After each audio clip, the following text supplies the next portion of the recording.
Monsieur, monsieur, restez avec nous. La voix d'Élise Moreau résonna dans la salle du restaurant, le petit coin comme un cri de guerre contre la mort elle-même.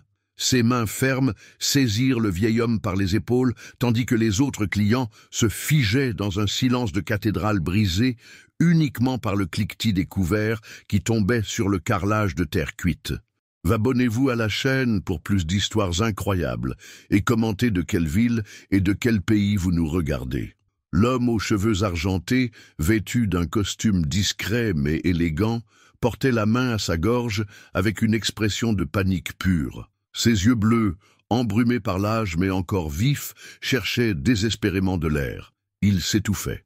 Sans hésiter une seconde, Élise contourna la table ronde où l'homme dînait seul, renversant au passage un verre de Bordeaux qui se répandit comme du sang sur la nappe blanche à carreaux.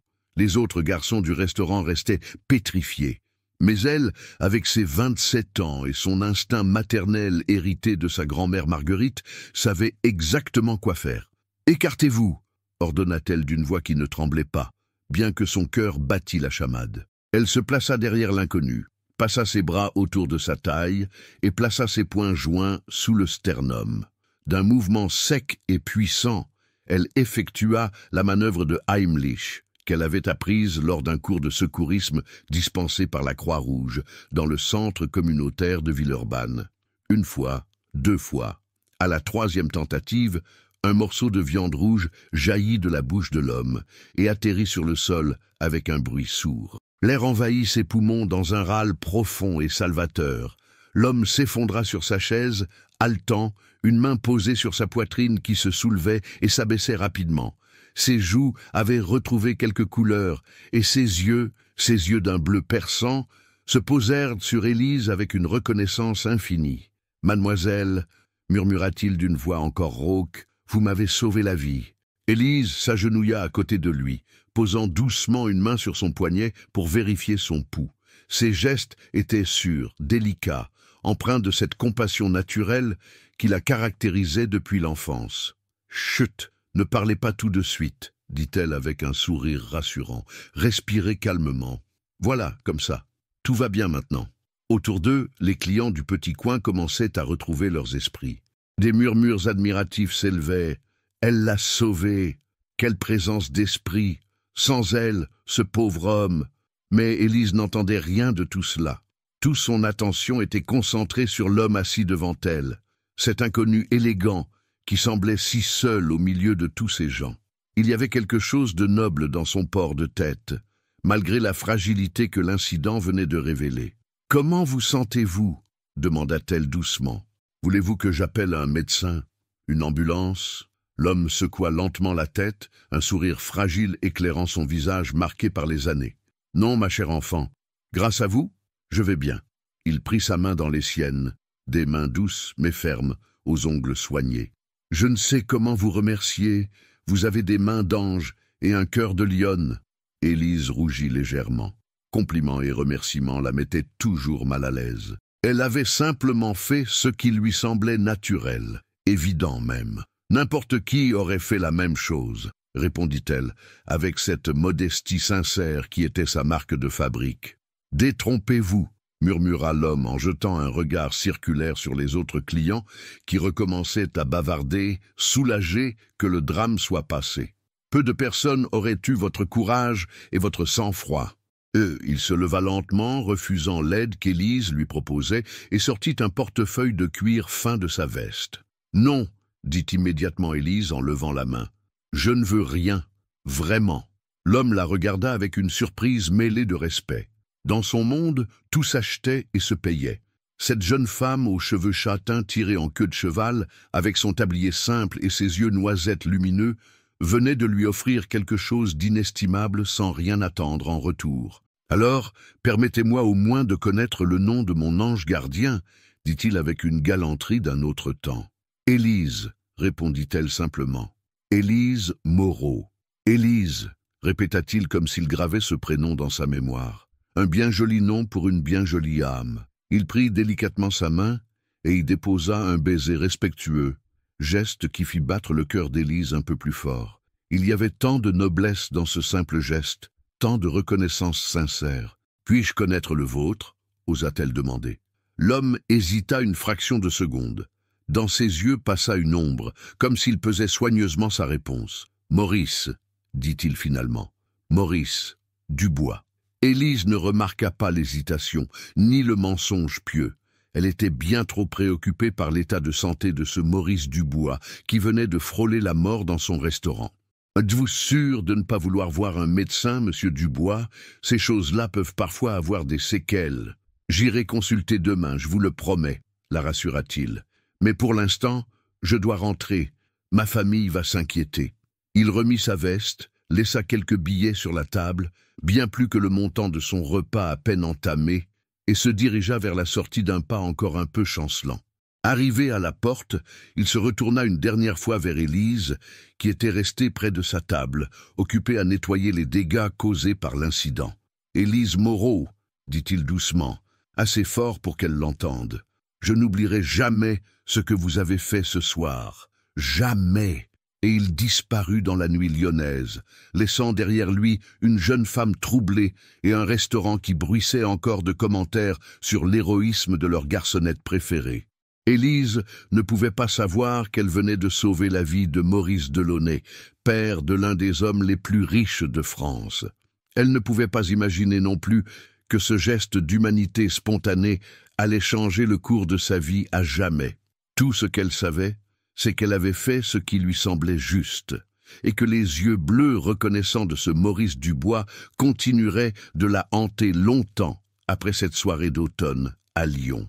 3 jours s'étaient écoulés depuis l'incident, mais Élise ne parvenait pas à chasser de son esprit l'image de ce Maurice Dubois aux yeux si expressifs. Elle avait beau se raisonner, se dire qu'elle avait simplement fait son devoir d'être humain, quelque chose en elle restait troublé par cette rencontre. « Tu rêvasses encore ?» La voix taquine de Sylvie, sa collègue et meilleure amie, la tira de ses pensées.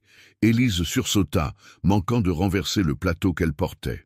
Elle se trouvait dans la petite cuisine du petit coin où l'odeur de l'ail et du thym flottait en permanence, mélangée à celle du pain frais que M. Roussel, le patron, allait chercher chaque matin chez le boulanger voisin. « Je ne rêvasse pas !» protesta Élise en disposant les assiettes sur son plateau. « Je réfléchis. » Sylvie, une blonde pétillante de 24 ans aux yeux verts malicieux, éclata de rire. « Ce fameux gentleman de l'autre soir, celui que tu as sauvé comme une héroïne de cinéma? Arrête avec ça, soupira Élise, mais un sourire involontaire étira ses lèvres. Il était en détresse, j'ai aidé. Point final. Point final? Sylvie haussa un sourcil dubitatif. Alors pourquoi continues-tu à regarder vers la porte chaque fois qu'elle s'ouvre? Et ne me dis pas que tu ne le fais pas, je t'observe depuis 3 jours. Élise se mordit la lèvre inférieure, prise en flagrant délit. C'était vrai, elle guettait malgré elle, espérant secrètement revoir l'homme élégant qui l'avait remercié avec tant de délicatesse. « Il m'a simplement fait une forte impression », admit-elle à contre-cœur. Il y avait quelque chose de différent chez lui, une noblesse naturelle.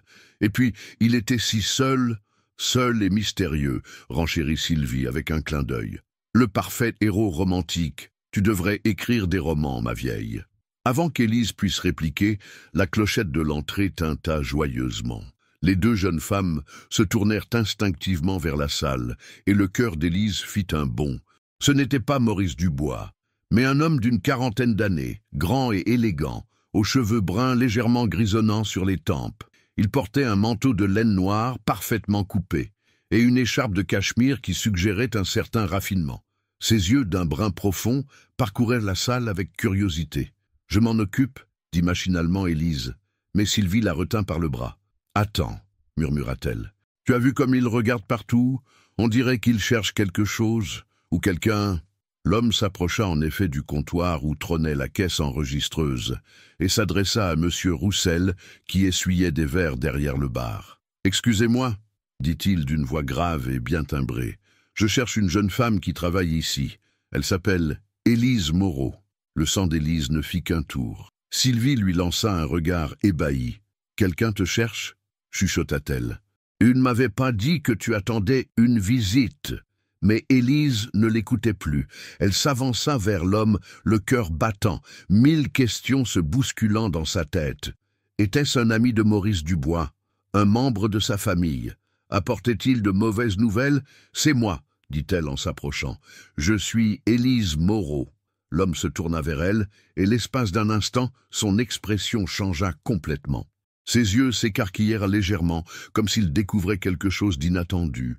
Il y passa une lueur de surprise, puis d'intérêt. « Mademoiselle Moreau, dit-il en inclinant poliment la tête, permettez-moi de me présenter. Alexandre Martineau. » Il marqua une pause imperceptible avant de donner son nom, exactement comme l'avait fait Maurice Dubois quelques jours plus tôt. Mais Élise était trop concentrée sur les raisons de sa présence pour remarquer ce détail. « Mon père m'a demandé de venir vous remercier, » continua-t-il. « Maurice Dubois, vous lui avez sauvé la vie il y a 3 jours. Votre père. » Le visage d'Élise s'illumina. « Comment va-t-il? J'espère qu'il n'a pas eu de séquelles. » Alexandre sourit, touché par la sincérité de son inquiétude. Dans son monde, les gens s'intéressaient rarement au bien-être d'autrui sans arrière-pensée. « Il va très bien, grâce à vous. Il a consulté son médecin comme promis, et tout est rentré dans l'ordre. » Il marqua une pause. « Mais il n'arrête pas de parler de vous, la jeune femme aux mains d'ange et au cœur de lionne, pour reprendre ses termes. » Élise rougit jusqu'aux oreilles. Derrière elle, elle entendait Sylvie retenir un gloussement amusé. « Il exagère, » murmura-t-elle. « J'ai fait ce que n'importe qui aurait fait à ma place. » « Vraiment ?» Alexandre plongea son regard dans le sien. « Vous êtes sûr de ça ?»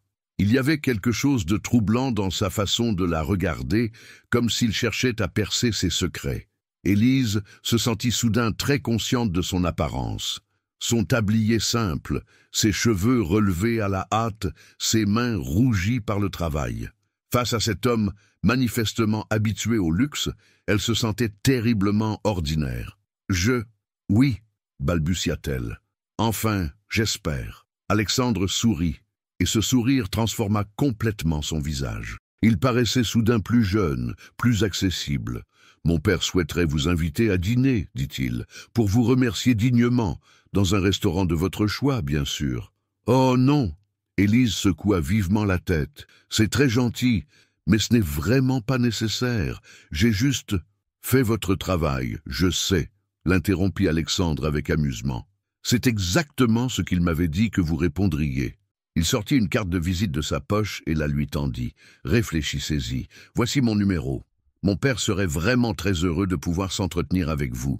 Il dit que vous lui avez redonné foi en l'humanité. » Élise prit la carte, leurs doigts s'effleurant brièvement. Elle ressentit une petite décharge électrique qu'elle s'empressa d'ignorer. « Alexandre Martineau, » lut-elle à voix haute. « Consultant. Quelque chose comme ça, » dit-il évasivement. « Rien de très passionnant. » Il boutonna son manteau et se dirigea vers la sortie, puis se retourna une dernière fois. « J'espère avoir de vos nouvelles, mademoiselle Moreau. Et merci encore. Pour tout. » Il disparut dans la rue, laissant derrière lui un parfum discret de bergamote et une Élise complètement décontenancée.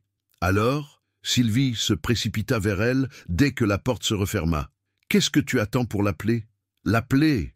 Élise regardait fixement la carte. « Mais enfin, Sylvie, c'est juste pour remercier. »« Bien sûr !» ricana son ami. « Et moi, je suis la reine de France. Tu as vu comment il te regardait ?»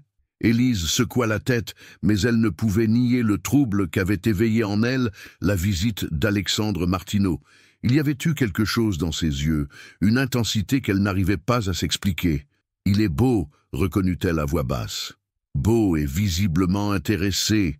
triompha Sylvie. « Allez, appelle-le, qu'est-ce que tu risques ?» Élise glissa la carte dans la poche de son tablier, le cœur encore battant. Elle ne savait pas encore qu'Alexandre Delaunay, car tel était son vrai nom, était venu au restaurant avec la ferme intention de simplement remercier la sauveuse de son père et qu'il était reparti avec quelque chose qu'il n'avait pas prévu. Un intérêt sincère pour une jeune femme qui venait de bouleverser sa conception de l'existence. Alexandre Delaunay n'arrivait pas à se concentrer sur les rapports financiers étalés devant lui. Depuis 3 jours, depuis sa visite au Petit Coin, l'image d'Élise Moreau le hantait. Assis dans son bureau du 16e étage de la tour Pardieu, avec vue panoramique sur Lyon, il contemplait la ville sans vraiment la voir. « Monsieur ?» La voix de Madame Bertrand, sa secrétaire, le tira de sa rêverie. « Votre père souhaite vous voir. Il dit que c'est urgent. » Alexandre soupira et ferma le dossier qu'il faisait semblant d'étudier. Il savait parfaitement de quoi son père voulait lui parler. Il traversa les couloirs feutrés de la Delaunay International jusqu'au bureau directoriel où Maurice l'attendait. Installé dans son fauteuil de cuir, derrière un bureau d'acajou massif. À 68 ans, Maurice Delaunay conservait une prestance naturelle, malgré la fatigue que laissaient entrevoir les cernes sous ses yeux bleus. « Alors ?» demanda Maurice sans préambule. « Tu l'as rencontré ?» Alexandre s'installa face à son père, croisant les jambes avec cette élégance désinvolte qui lui était naturelle. « Oui, je l'ai rencontré. » Et Maurice se pencha en avant, visiblement impatient, « et elle correspond exactement à ce que tu m'avais décrit, » admit Alexandre. « Simple, sincère, authentique.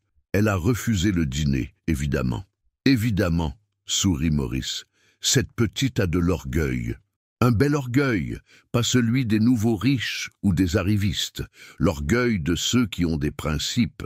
Alexandre hocha la tête, pensif. Il avait été frappé par la dignité naturelle d'Élise, par sa façon de ne pas courber l'échine malgré la modestie de sa condition. « Tu lui as proposé quoi exactement ?»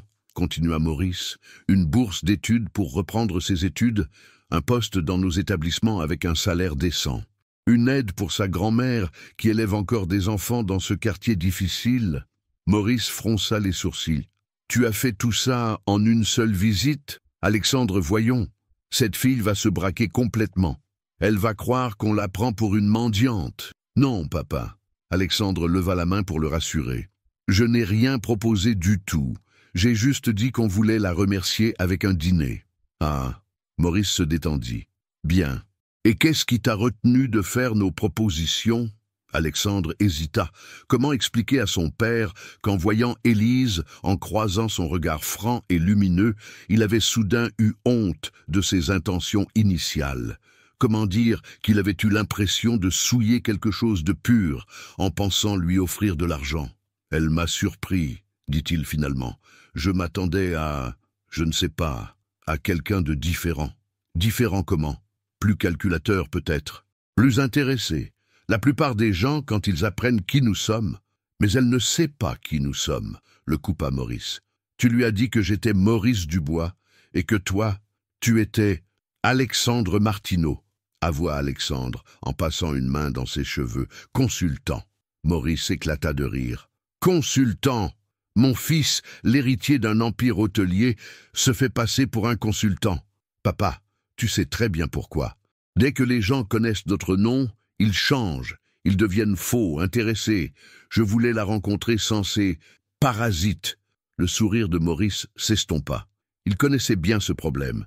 Depuis des années, il ne savait jamais si les gens les appréciaient pour eux-mêmes ou pour leur fortune. Et alors, qu'as-tu découvert? Alexandre se leva et se dirigea vers la baie vitrée. En bas, les lumières de Lyon commençaient à s'allumer dans le crépuscule naissant. Quel est exactement ce que tu pensais? Peut-être même plus. Plus comment? Plus, Alexandre chercha ses mots, plus vrai, plus entière, plus troublante. Maurice observa son fils avec attention. Il y avait quelque chose de nouveau dans sa voix, quelque chose qu'il n'avait jamais entendu auparavant. « Alexandre, dit-il doucement, tu ne serais pas en train de tomber amoureux par hasard? » Amoureux? Alexandre se retourna brusquement. « Papa, je l'ai vu 20 minutes, et alors, j'ai su que j'aimais ta mère au premier regard. 30 secondes m'ont suffi. » Alexandre secoua la tête, mais son père n'était pas dupe. Il voyait bien le trouble de son fils, cette agitation inhabituelle chez un homme d'ordinaire, si maître de lui. « Qu'est-ce que tu comptes faire ?» demanda Maurice. « Je ne sais pas, » admit Alexandre. « Nous vivons dans des mondes complètement différents. Elle travaille comme serveuse, habite un petit appartement à Villeurbanne, prend le métro tous les jours. Et alors? Et alors? Papa, regarde-moi. » Alexandre désigna son costume sur mesure, sa montre Patek Philippe, le luxe qui l'entourait. « Regarde tout ça. Comment veux-tu qu'une femme comme elle s'intéresse sincèrement à quelqu'un comme moi? Quelqu'un comme toi? Maurice se leva à son tour. Alexandre, tu es un homme bon, intelligent, généreux. Tu crois vraiment que ta valeur se résume à ton compte en banque? Pour la plupart des gens, oui, mais pas pour elle. C'est bien ce qui te trouble, n'est-ce pas? Pour la première fois de ta vie, tu as rencontré quelqu'un qui ne sait pas qui tu es et qui pourrait t'apprécier pour toi-même. Alexandre garda le silence, mais Maurice avait visé juste. Toute sa vie, il avait été entouré de gens qui connaissaient sa fortune avant de connaître son prénom. Fiancés intéressés, amis opportunistes, relations d'affaires calculatrices, il avait fini par se demander qui il était vraiment, derrière les milliards de la famille Delaunay. « Alors qu'est-ce que tu vas faire ?» insista Maurice. « Je vais la revoir, » dit Alexandre avec une détermination soudaine, mais en tant qu'Alexandre Martineau, consultant. Je veux savoir qui je suis pour elle, sans l'influence de notre nom. Et si tu tombes amoureux, et si elle tombe amoureuse de toi, il faudra bien lui dire la vérité un jour. Un jour, oui, mais pas maintenant. Pour l'instant, je veux juste être normal, être un homme normal qui rencontre une femme normale. Maurice hocha la tête, compréhensif mais inquiet. Il savait que les mensonges, même bien intentionnés, finissent toujours par se retourner contre ceux qui les profèrent. « Fais attention, mon fils, » dit-il doucement. Les cœurs sincères pardonnent beaucoup de choses, mais rarement d'avoir été dupés sur l'essentiel. Alexandre acquiesça, mais il avait déjà pris sa décision. Pour la première fois de sa vie, il allait tenter d'être aimé pour lui-même, sans le poids de l'héritage familial. Il ne savait pas encore que ce pieux mensonge, né d'un désir légitime d'authenticité, allait devenir le plus grand piège de sa vie. Dans son petit appartement de Villeurbanne, Élise Moreau regardait la carte de visite d'Alexandre Martineau, se demandant si elle devait l'appeler. Elle ne pouvait pas deviner que l'homme qui l'intriguait tant luttait avec les mêmes questions qu'elle, dans un bureau luxueux de l'autre côté de la ville. Ni l'un ni l'autre ne savaient encore que le destin, qui les avait fait se rencontrer à travers un geste de compassion, s'apprêtait à les confronter au plus beau et au plus douloureux des sentiments humains. « Tu vas l'appeler? Oui ou non ?» Sylvie tournait autour d'Élise comme un chat autour d'une souris, brandissant la carte de visite d'Alexandre Martineau qu'elle avait réussi à subtiliser pendant le service du déjeuner. « Rends-moi ça !» protesta Élise en tentant de récupérer la carte. « Et arrête de me harceler !»« 5 jours !» s'exclama Sylvie en levant les bras au ciel. « Ça fait 5 jours que tu regardes cette carte comme si c'était un oracle et tu n'as toujours pas décroché ton téléphone. » Elle se trouvait dans la petite cour arrière du restaurant, profitant de leur pause de l'après-midi. L'automne lyonnais était doux ce jour-là, et les feuilles dorées du tilleul qui donnait son nom à la rue dansaient dans la brise légère. « Ce n'est pas si simple », soupira Élise en s'asseyant sur la vieille caisse en bois qui leur servait de banc. « Tu ne comprends pas. » « Qu'est-ce que je ne comprends pas ?» Sylvie s'assit à côté d'elle, soudain plus sérieuse. « Explique-moi. » Élise regarda ses mains que Maurice Dubois avait qualifiées de mains d'ange. Elles étaient rougies par le travail, marquées par les petites brûlures inévitables de la cuisine, loin d'être parfaites. « Regarde-moi, Sylvie. Regarde vraiment. Je te regarde. Et alors, cet homme, Alexandre, il ne vient pas du même monde que nous. Tu l'as vu comme moi. Ses vêtements, sa façon de parler, de se tenir. Et alors, répéta Sylvie avec une pointe d'agacement. Tu crois qu'il y a une loi qui interdit aux gens de milieux différents de se parler? Non, mais... Élise chercha ses mots. J'ai grandi avec grand-mère Marguerite. Elle m'a appris que la dignité ne se mendie pas, que chacun doit rester à sa place et être fier de ce qu'il est. Ta grand-mère était une femme remarquable, dit doucement Sylvie. Mais elle a vécu à une autre époque. Le monde a changé, Élise. Les gens riches ne changent jamais, répliqua Élise, avec une amertume qui surprit son amie. Ils veulent toujours se donner bonne conscience. Aider la petite serveuse du coin, c'est sans doute très gratifiant pour eux. Sylvie la dévisagea, interloquée. D'où ça sort, ça? Tu ne l'as même pas rappelé. Comment peux-tu savoir quelles sont ses intentions? Élise détourna le regard. Elle ne pouvait pas expliquer à Sylvie cette peur qui la tenaillait, cette certitude que si elle se rapprochait d'Alexandre Martineau, elle finirait par souffrir. Elle avait l'intuition qu'il y avait chez cet homme quelque chose qui pouvait la bouleverser, et elle n'était pas sûre d'être prête à prendre ce risque. « Élise !» La voix de M. Roussel les interrompit. Le patron du restaurant apparut dans l'encadrement de la porte, l'air un peu embarrassé. « Il y a quelqu'un pour toi en salle ?» Le cœur d'Élise bondit dans sa poitrine. Elle échangea un regard avec Sylvie, qui arborait un sourire triomphant. « Je savais bien qu'il reviendrait », chuchota cette dernière. Élise se leva, lissa sa jupe et son tablier, et suivit M. Roussel à l'intérieur. Mais ce ne fut pas Alexandre qu'elle découvrit en salle, c'était Maurice Dubois, ou plutôt Maurice Delaunay, mais elle l'ignorait encore. Il était assis à la même table que lors de leur première rencontre, vêtu d'un costume gris anthracite parfaitement coupé. En voyant Élise, son visage s'illumina d'un sourire chaleureux. « Mademoiselle Élise !» Il se leva pour l'accueillir. « Comme je suis heureux de vous revoir. »« Monsieur Dubois !» Élise s'approcha, sincèrement ravie. « Comment allez-vous? Je suis si heureuse de vous voir en forme. »« Grâce à vous, ma chère enfant. Entièrement grâce à vous. » Il lui prit les mains dans les siennes, geste paternel qui émut Élise. Il y avait quelque chose de réconfortant chez cet homme, une bienveillance qui lui rappelait son grand-père, disparu quand elle était adolescente. « Asseyez-vous avec moi quelques minutes, » proposa-t-il, « si votre patron vous y autorise, bien sûr. » Élise jeta un coup d'œil vers M. Roussel, qui hocha la tête avec bienveillance. L'incident de l'autre soir avait fait le tour du quartier, et tout le monde respectait maintenant encore plus leur jeune serveuse héroïque. « Mon fils est venu vous voir, » dit Maurice, une fois qu'elle fut assise en face de lui. « Oui, » répondit Élise en rougissant légèrement. « Il m'a transmis votre invitation. C'était très gentil, mais vraiment pas nécessaire, je sais, » l'interrompit Maurice avec un sourire amusé. « Alexandre m'avait prévenu que vous répondriez exactement cela. »« Il vous connaît bien ?» demanda Élise, curieuse malgré elle. « Nous sommes très proches, » confirma Maurice. « Depuis la mort de sa mère, nous ne nous quittons guère. Il s'occupe de moi avec un dévouement qui me touche beaucoup. » Élise sentit son cœur se serrer. Alexandre avait perdu sa mère.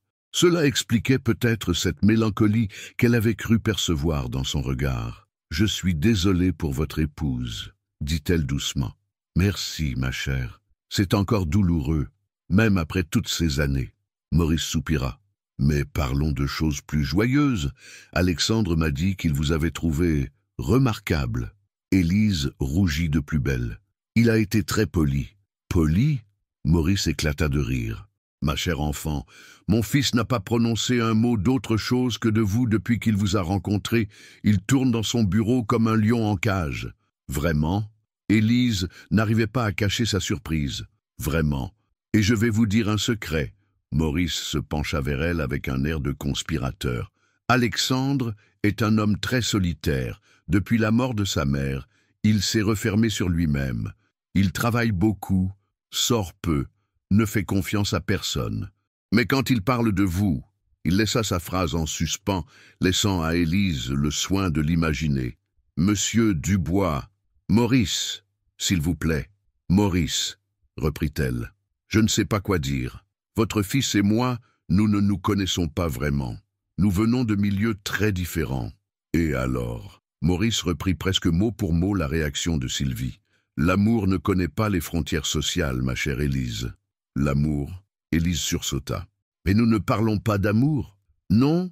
Maurice la regarda avec malice. « Alors, de quoi parlons-nous » Élise resta sans voix. De quoi parlait-il, en effet? Elle ne savait plus très bien elle-même ce qu'elle ressentait pour cet Alexandre Martineau qui l'intriguait tant. « Acceptez au moins de le revoir, » plaida Maurice. « Pas pour un dîner officiel, quelque chose de simple. Une promenade, un café. Donnez-lui une chance de vous montrer qui il est vraiment. »« Et s'il me déçoit? Et s'il ne vous déçoit pas ?» retourna Maurice. « Ma chère Élise, on ne peut pas passer sa vie à avoir peur de souffrir.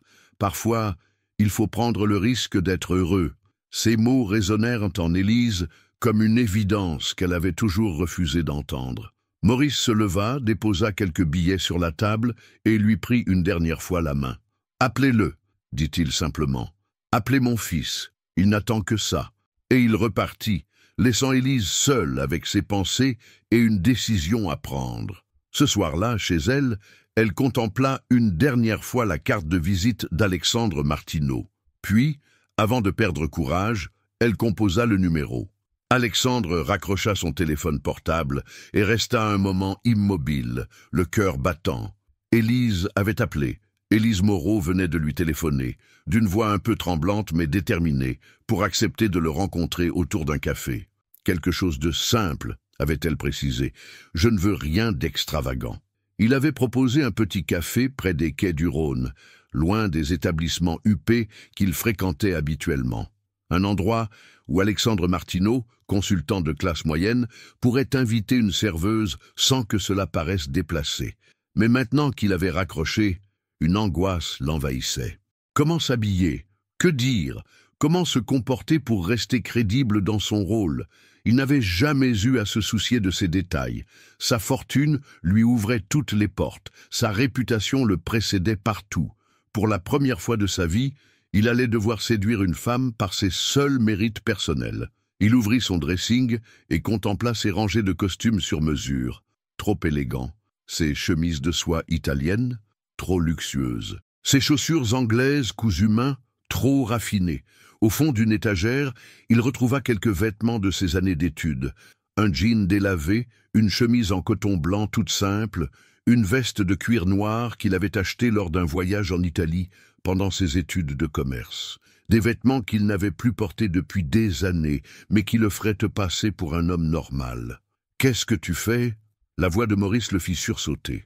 Son père se tenait dans l'encadrement de la porte, l'observant avec curiosité. « Je cherche quelque chose à me mettre, » bafouilla Alexandre. « Élise a accepté de me voir. » Maurice sourit, mais son expression se fit rapidement inquiète en voyant les vêtements que son fils avait sélectionnés. « Alexandre, mon garçon, tu ne vas pas recommencer à jouer la comédie ?»« Ce n'est pas de la comédie, » protesta Alexandre. « C'est juste, je veux qu'elle me voie tel que je suis vraiment. » Sans tout ça, il désigna le luxe qui l'entourait. « Mais tout ça, c'est aussi toi, » insista Maurice. « Tu ne peux pas nier indéfiniment qui tu es. »« Pas indéfiniment, non, mais pour l'instant, si. » Alexandre enfila le jean qui lui allait encore parfaitement. « Papa, toute ma vie, j'ai rencontré des femmes qui s'intéressaient d'abord à mon nom, puis éventuellement à ma personne. Pour une fois, j'aimerais que ce soit l'inverse. » Maurice soupira, mais n'insista pas. Il comprenait le désir de son fils, même s'il en mesurait les dangers. De son côté, Élise traversait exactement la même crise vestimentaire. Devant son armoire modeste, elle ne savait que choisir. Ses vêtements lui semblaient soudain ternes, sans éclat. Et celle-là, Sylvie, qui était venue l'aider à se préparer, brandit une robe bleu marine toute simple. « Trop habillée », décréta Élise. « Et ça ?» Sylvie montra un pull rose pâle. Trop décontracté. « Élise !» explosa son ami. « Tu vas finir par y aller en pyjama ?» Finalement, elles optèrent pour un jean sombre, un chemisier blanc et un cardigan beige, une tenue qui mettait en valeur la silhouette gracile d'Élise sans être prétentieuse. « Tu es parfaite !» décréta Sylvie en brossant les cheveux châtains de son amie. « Naturelle et élégante. » Élise se regarda dans le petit miroir de sa chambre. Elle avait mis un soupçon de mascara et un peu de gloss, juste assez pour rehausser sa beauté naturelle sans en faire trop. « Et s'il ne vient pas ?» demanda-t-elle soudain, prise d'une panique tardive. « Il viendra » assura Sylvie. « Tu as entendu son père, il ne pense qu'à toi depuis votre rencontre. » Le café. Les deux rives étaient exactement ce qu'Alexandre avait espéré. Chaleureux sans être chic, fréquenté par un mélange d'étudiants, d'employés de bureau et d'habitants du quartier. Il arriva un quart d'heure en avance et choisit une table près de la fenêtre d'où il pourrait voir Élise arriver. Il commanda un café et attendit de plus en plus nerveux. Et si elle ne venait pas? Et si elle changeait d'avis au dernier moment? Puis, il la vit. Elle remontait le quai d'un pas hésitant, regardant les numéros des établissements. Elle portait un jean et un cardigan beige qui la faisaient paraître encore plus jeune, plus fragile. Ses cheveux flottaient librement sur ses épaules, brillants sous le soleil d'automne. Alexandre sentit son cœur s'accélérer. Elle était encore plus belle que dans son souvenir. Élise poussa la porte du café et le chercha du regard. Quand leurs yeux se croisèrent, elle lui adressa un sourire timide qui le bouleversa. « Bonjour, dit-elle en s'approchant. « Bonjour, répondit-il en se levant pour l'accueillir. Vous avez trouvé facilement? Oui, merci. Un silence s'installa, ni gênant ni pesant, juste le temps qu'il s'habitue à être face à face, seul cette fois. Qu'est-ce que vous voulez boire? Demanda Alexandre. Un thé, s'il vous plaît. Il fit signe au serveur et commanda. Puis ils se regardèrent, tous deux conscients que quelque chose d'important était en train de se jouer.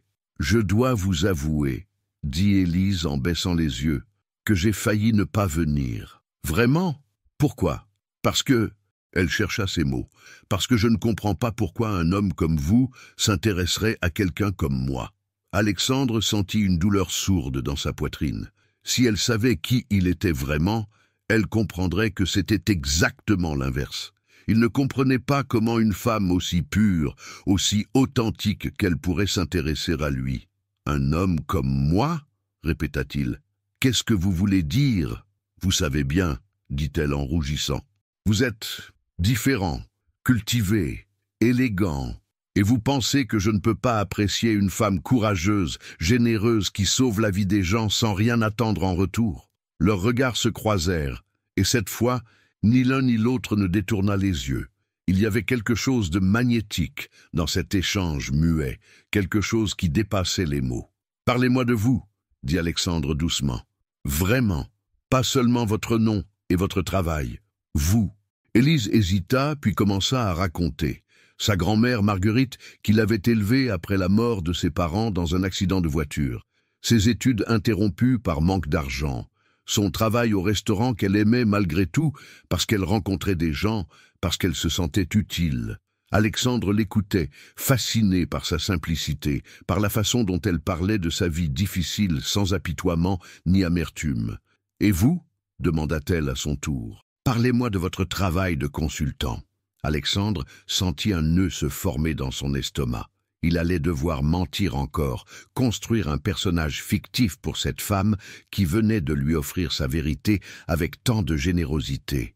Mais il était déjà trop tard pour reculer. Il commença à inventer la vie d'Alexandre Martineau, consultant en ressources humaines, fils de classe moyenne, qui avait étudié à Lyon et travaillait maintenant pour de petites entreprises. Chaque mensonge le blessait un peu plus, mais le sourire d'Élise, son intérêt sincère, la façon dont elle buvait ses paroles, tout cela le confortait dans son choix.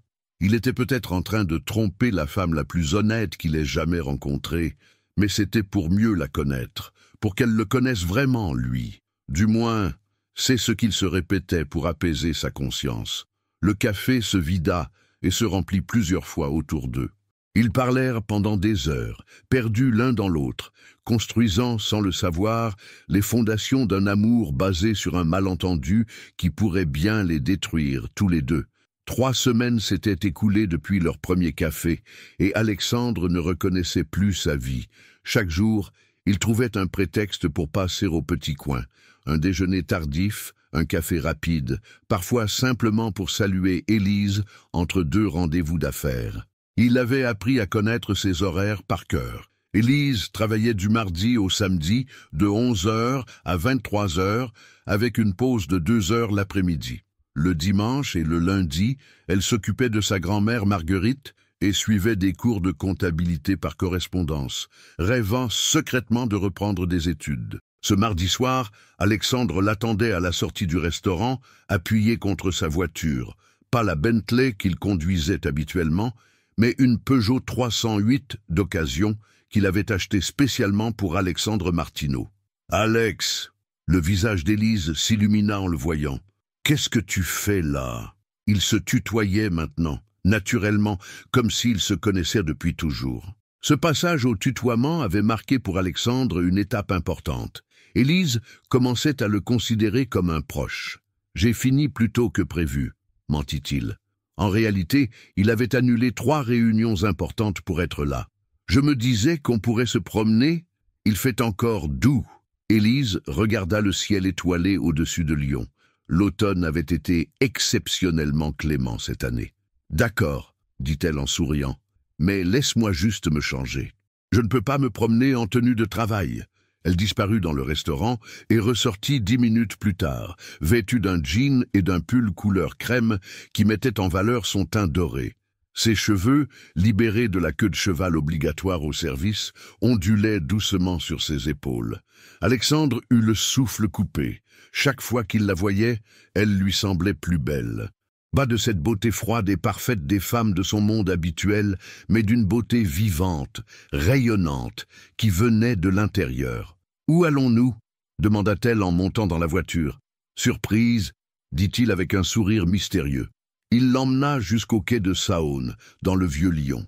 Ils se garèrent près de la cathédrale Saint-Jean et descendirent vers les berges du fleuve, éclairés par les lampadaires anciens qui donnaient à la promenade un air romantique. « C'est magnifique » murmura Élise en contemplant les reflets des lumières sur l'eau. « Je passe souvent devant en métro, mais je ne m'arrête jamais pour regarder vraiment. » « Le travail nous fait parfois oublier de lever les yeux, » dit Alexandre en marchant à côté d'elle. « Toi aussi, tu travailles beaucoup ?» Alexandre pensa à ses journées de 14 heures, à ses responsabilités écrasantes, aux décisions qui engagèrent l'avenir de milliers d'employés. « Parfois trop » admit-il. « Mais depuis quelque temps, j'essaie de ralentir, de profiter davantage des petites choses. Qu'est-ce qui t'a fait changer ?» Alexandre s'arrêta et la regarda. Dans la lumière douce des lampadaires, elle était éblouissante. « Une rencontre » dit-il simplement. Élise rougit et détourna le regard, mais elle souriait. Ils reprirent leur marche et leurs mains se frôlèrent plusieurs fois avant qu'Alexandre prenne enfin le courage de saisir la sienne. Elle ne la retira pas. « Alex » dit-elle doucement après un moment de silence, « puis-je te poser une question indiscrète ?»« Bien sûr. Tu n'as jamais été marié. » Alexandre sentit son cœur se serrer. Comment lui expliquer qu'il avait été fiancé à 2 reprises, mais que les 2 fois, il avait découvert que ses fiancés s'intéressaient plus à sa fortune qu'à lui? Comment lui dire qu'il avait fini par croire qu'aucune femme ne pourrait jamais l'aimer pour lui-même? « Non, » répondit-il. « J'ai eu des relations, mais ça n'a jamais marché. Et toi? » « Moi non plus. » Élise hésita. « Il y a eu quelqu'un, il y a 3 ans. Julien. Nous sommes sortis ensemble pendant 1 an. » Alexandre sentit une pointe de jalousie le traverser. Qu'est-ce qui s'est passé? Il voulait que j'arrête de travailler, que je reste à la maison à l'attendre. Il disait qu'une femme devait laisser l'homme subvenir aux besoins du couple. Élise soupira. « Mais moi, j'ai besoin de me sentir utile, de contribuer. Je ne veux pas être entretenu. » Alexandre hocha la tête, comprenant parfaitement. L'indépendance d'Élise était l'une des choses qui l'attiraient le plus chez elle. Contrairement aux femmes qu'il avait connues, elle ne cherchait pas un homme pour résoudre ses problèmes financiers. « Tu as bien fait, » dit-il. « Une relation doit être un partenariat d'égaux. »« C'est exactement ce que je pense, » s'exclama Élise, les yeux brillants. Peu d'hommes comprennent ça. Ils s'assirent sur un banc face à la Saône. Le silence qui s'installa entre eux était doux, complice. Alexandre observait le profil d'Élise, la courbe délicate de son cou, la façon dont ses cils projetaient de petites ombres sur ses joues. « À quoi tu penses » demanda-t-elle en se tournant vers lui. « À toi » avoua-t-il sans réfléchir. Cette fois, elle ne détourna pas le regard. Leurs visages étaient si proches qu'Alexandre pouvait sentir son parfum léger, un mélange de savon à la lavande et de quelque chose d'uniquement elle. « Élise » murmura-t-il. « Oui, j'aimerais t'embrasser. » Elle ne répondit pas, mais ses yeux brillèrent d'une émotion qu'il interpréta comme un accord. Lentement, délicatement, il posa ses lèvres sur les siennes. Ce fut un baiser tendre, presque timide, mais qui les bouleversa tous les deux. Quand ils se séparèrent, Élise avait les joues roses et le souffle court. « Ça faisait longtemps que j'en avais envie », avoua Alexandre. « Moi aussi », chuchota-t-elle. Ils restèrent enlacés sur le banc, regardant couler la Saône sous les étoiles. Alexandre n'avait jamais été aussi heureux et en même temps jamais aussi inquiet, car plus il tombait amoureux d'Élise, plus le poids de son mensonge devenait lourd à porter. « Alex, tu me promets quelque chose? Tout ce que tu veux. Promets-moi que tu seras toujours honnête avec moi, quoi qu'il arrive. » Alexandre sentit son cœur se glacer. De toutes les promesses qu'elle pouvait lui demander, c'était la seule qu'il ne pouvait pas tenir. « Élise, Je sais que ça peut paraître bizarre comme demande, continua-t-elle sans remarquer son trouble. Mais j'ai horreur du mensonge. Ma grand-mère dit toujours que la vérité peut faire mal sur le moment, mais que le mensonge fait toujours plus mal au final. Alexandre ferma les yeux. Il était en train de tomber amoureux de la femme la plus honnête du monde, et il lui mentait depuis le premier jour. « Alex, tu me le promets ?» Il la regarda dans les yeux, ses yeux si purs, si confiants, et sut qu'il était déjà trop tard pour revenir en arrière. « Je te promets, dit-il, sachant qu'il venait de faire la promesse qu'il était le moins capable de tenir. Mais à cet instant, avec Élise dans ses bras et le parfum de son bonheur qui l'enivrait, Alexandre Delaunay était prêt à tous les mensonges pour préserver cette bulle de félicité parfaite qu'ils venaient de créer ensemble. Il ne savait pas encore que les bulles, par nature, finissent toujours par éclater. « Monsieur Delaunay, la réunion avec les investisseurs japonais commence dans 10 minutes. » Madame Bertrand se tenait dans l'embrasure de la porte du bureau, l'air légèrement inquiet. Cela faisait la 3e fois qu'elle rappelait à Alexandre ses obligations, et il était toujours plongé dans la contemplation de son téléphone portable. « Les Japonais ?» Alexandre sursauta, revenant brutalement à la réalité. « Quelle heure est-il ?»« 15h50, monsieur. » Alexandre jura intérieurement. Il venait de passer 1 heure à échanger des messages avec Élise, qui lui envoyait des photos de son cours de comptabilité avec des commentaires amusants. Pour la première fois de sa vie professionnelle, il avait complètement perdu la notion du temps. « Prévenez-les que j'arrive, » dit-il en se levant précipitamment, « et reportez tous mes rendez-vous de demain après-midi. »« Tous, monsieur, même celui avec le ministre du Tourisme. »« Tous », confirma Alexandre en ajustant sa cravate. Madame Bertrand le regarda partir vers la salle de conférence avec une expression perplexe. Depuis quelques semaines, son patron n'était plus le même. Moins concentré, plus distrait, mais aussi étrangement plus heureux. Elle avait même surpris un sourire sur ses lèvres l'autre jour, lui qui affichait habituellement un sérieux de marbre. La réunion avec les investisseurs fut un désastre. Alexandre, d'ordinaire brillant négociateur, multiplia les erreurs d'attention. Il confondait les chiffres, perdait le fil de ses idées, et à un moment, son téléphone vibra dans sa poche. Machinalement, il y jeta un coup d'œil et sourit en voyant le nom d'Élise s'afficher. « Monsieur Delaunay ?» La voix froide de Monsieur Tanaka le ramena à la réalité. « Vous disiez ?» Alexandre réalisa avec horreur qu'il n'avait aucune idée de ce qu'il était en train de dire. Les 5 hommes d'affaires japonais le regardaient avec une politesse glaciale qui en disait long sur leur mécontentement. « Excusez-moi, balbutia-t-il. Pourrions-nous reprendre à partir du projet de Marseille ?» Après leur départ, Alexandre resta seul dans la salle de conférence, la tête dans les mains. Maurice entra, l'air sombre. « Ils ont annulé l'investissement, » annonça-t-il sans préambule. « 200 millions d'euros qui nous passent sous le nez. Papa, Alexandre. Maurice s'assit en face de lui. « Qu'est-ce qui t'arrive? Tu viens de faire capoter le plus gros contrat de l'année. Toi qui ne rates jamais rien. » Alexandre ne répondit pas. Comment expliquer à son père qu'il venait de perdre 200 millions d'euros parce qu'Élise lui avait envoyé une photo d'elle devant la cathédrale Saint-Jean, avec comme commentaire « Je repense à notre promenade de l'autre soir. » C'est cette fille, n'est-ce pas? Maurice ne posait pas vraiment une question. « Tu es en train de tomber amoureux. »« Je suis déjà tombé, » avoua Alexandre. « Complètement, irrémédiablement. » Maurice soupira. « Alexandre, tu te rends compte de la situation? Tu mènes une double vie. Tu mens à la femme que tu aimes sur ton identité, ton travail, ta fortune. Comment crois-tu que ça va finir? »« Je ne sais pas, » explosa Alexandre. « Tu crois que je ne me pose pas la question chaque jour, chaque fois que je la regarde, chaque fois qu'elle me parle de sa vie simple, de ses rêves modestes, je me dis que je suis un monstre. Alors dis-lui la vérité.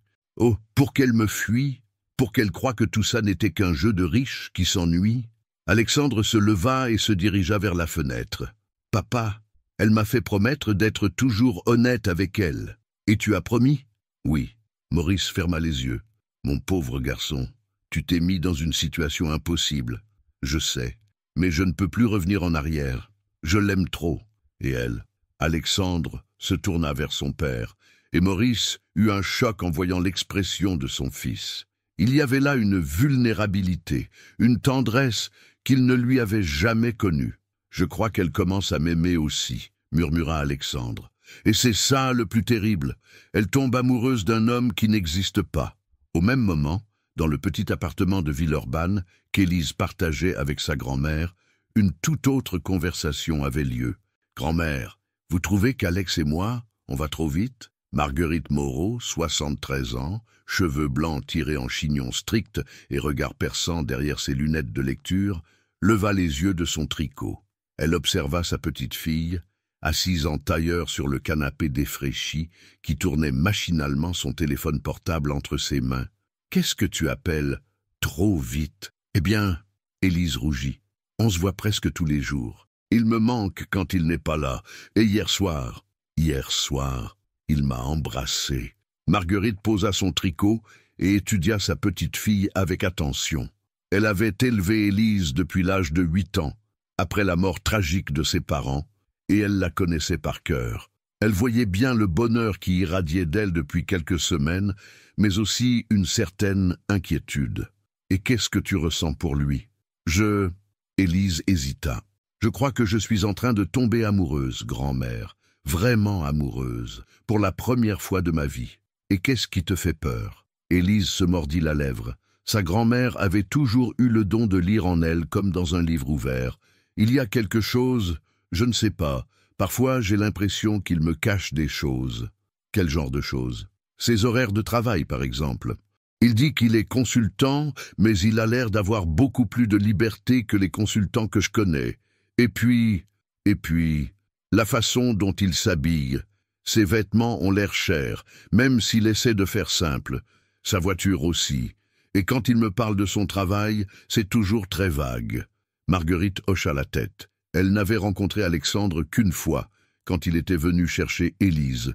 Mais son œil exercé avait noté les mêmes détails. « Qu'est-ce que ton cœur te dit ? Que c'est un homme bon, généreux, attentionné, intelligent ?» Le visage d'Élise s'illumina. « Il m'écoute vraiment, grand-mère. Quand je parle, j'ai l'impression d'être la seule personne au monde qui compte pour lui. Alors peut-être que ses secrets ne sont pas si graves que ça, » dit Marguerite avec sagesse. « Nous avons tous des choses que nous préférons garder pour nous, surtout au début d'une relation. Et vous croyez ? Je crois surtout qu'il faut laisser du temps au temps. Si cet homme t'aime vraiment, il finira par t'ouvrir son cœur complètement. » Élise sourit et se blottit contre sa grand-mère. Elle avait raison. Comme toujours, Alexandre finirait par lui faire entièrement confiance. Elle en était sûre. Ce qu'elle ne savait pas, c'est qu'au même moment, dans sa tour de verre de la Part-Dieu, l'homme qu'elle aimait luttait avec un dilemme qui pourrait bien détruire leur bonheur naissant. Alexandre et Élise étaient tous deux convaincus que leur amour était assez fort pour surmonter n'importe quel obstacle. Ils allaient bientôt découvrir que certains mensonges, même nés de l'amour, peuvent faire plus de mal que la plus cruelle des vérités. Le samedi suivant marquait les 2 mois depuis la première rencontre d'Alexandre et Élise. Pour célébrer cette date, Alexandre avait prévu quelque chose de spécial. Un pique-nique au parc de la Tête d'Or, suivi d'une promenade en barque sur le lac. Rien d'extravagant, juste un moment simple et romantique qu'Alexandre Martineau, consultant aux revenus modestes, pouvait s'offrir. Élise l'attendait devant le petit coin, radieuse dans une robe d'été blanche, à petites fleurs bleues, qu'elle avait dénichée aux puces de Villeurbanne. Ses cheveux étaient tressés en couronne, et elle portait un panier d'osier qu'elle avait emprunté à sa grand-mère. « Tu es magnifique, » dit Alexandre en l'embrassant tendrement. « Toi aussi, » répondit-elle en rougissant. Alexandre portait un jean délavé et une chemise en lin blanc, l'uniforme parfait du petit bourgeois en week-end. Mais Élise remarqua sa montre, une Omega qu'il avait oublié de retirer, et fronça légèrement les sourcils. « Jolie montre », dit-elle innocemment. Alexandre baissa les yeux et sentit son cœur s'arrêter. Il avait oublié d'enlever sa Speedmaster, cadeau de son père pour ses 30 ans. « Oh, ça !» Il essaya de paraître désinvolte. « C'est un héritage de mon grand-père. » Un mensonge de plus. Élise hocha la tête, mais Alexandre vit bien qu'elle n'était pas totalement convaincue. Ils montèrent dans la Peugeot d'occasion et prirent la direction du parc. Le trajet se déroula dans une atmosphère légèrement tendue, qu'Alexandre tentait de détendre en multipliant les plaisanteries. Au parc, ils trouvèrent un endroit parfait sous un grand chêne, près du lac. Élise étala une nappe à carreaux et sortit de son panier des sandwichs qu'elle avait préparés, des fruits et une bouteille de limonade maison. « Tu as pensé à tout », dit Alexandre, touché par tant d'attention. « J'aime prendre soin des gens que j'aime », répondit Élise simplement. Ces mots frappèrent Alexandre en plein cœur. C'était la première fois qu'elle prononçait le mot « aimer » en parlant de lui. Élise, « Oui, Il voulait lui dire qu'il l'aimait aussi, mais les mots restèrent bloqués dans sa gorge. Comment pouvait-il parler d'amour quand toute leur relation était bâtie sur un mensonge? Qu'est-ce qu'il y a? Élise posa sa main sur la sienne, inquiète de son expression troublée. Rien, mentit-il une fois de plus. Je suis juste heureux. Ils mangèrent en bavardant de tout et de rien. Élise lui raconta ses projets, reprendre ses études de comptabilité, peut-être ouvrir un jour son propre petit restaurant. Alexandre l'écoutait, fasciné par ses rêves si simples et si beaux. « Et toi ?» demanda-t-elle. « Tu n'as jamais eu envie de créer ta propre société de conseil ?» Alexandre faillit s'étouffer avec son sandwich. Sa propre société? Il dirigeait déjà un empire de plusieurs milliards d'euros. Si, peut-être un jour, balbutia-t-il. Mais il faut du capital pour se lancer, et... Il fut interrompu par la sonnerie de son téléphone. Le nom de Pierre Dubois, ministre, s'affichait sur l'écran. Alexandre décrocha machinalement. « Alexandre Delaunay, j'écoute. » Il réalisa immédiatement son erreur. Élise venait d'entendre son vrai nom.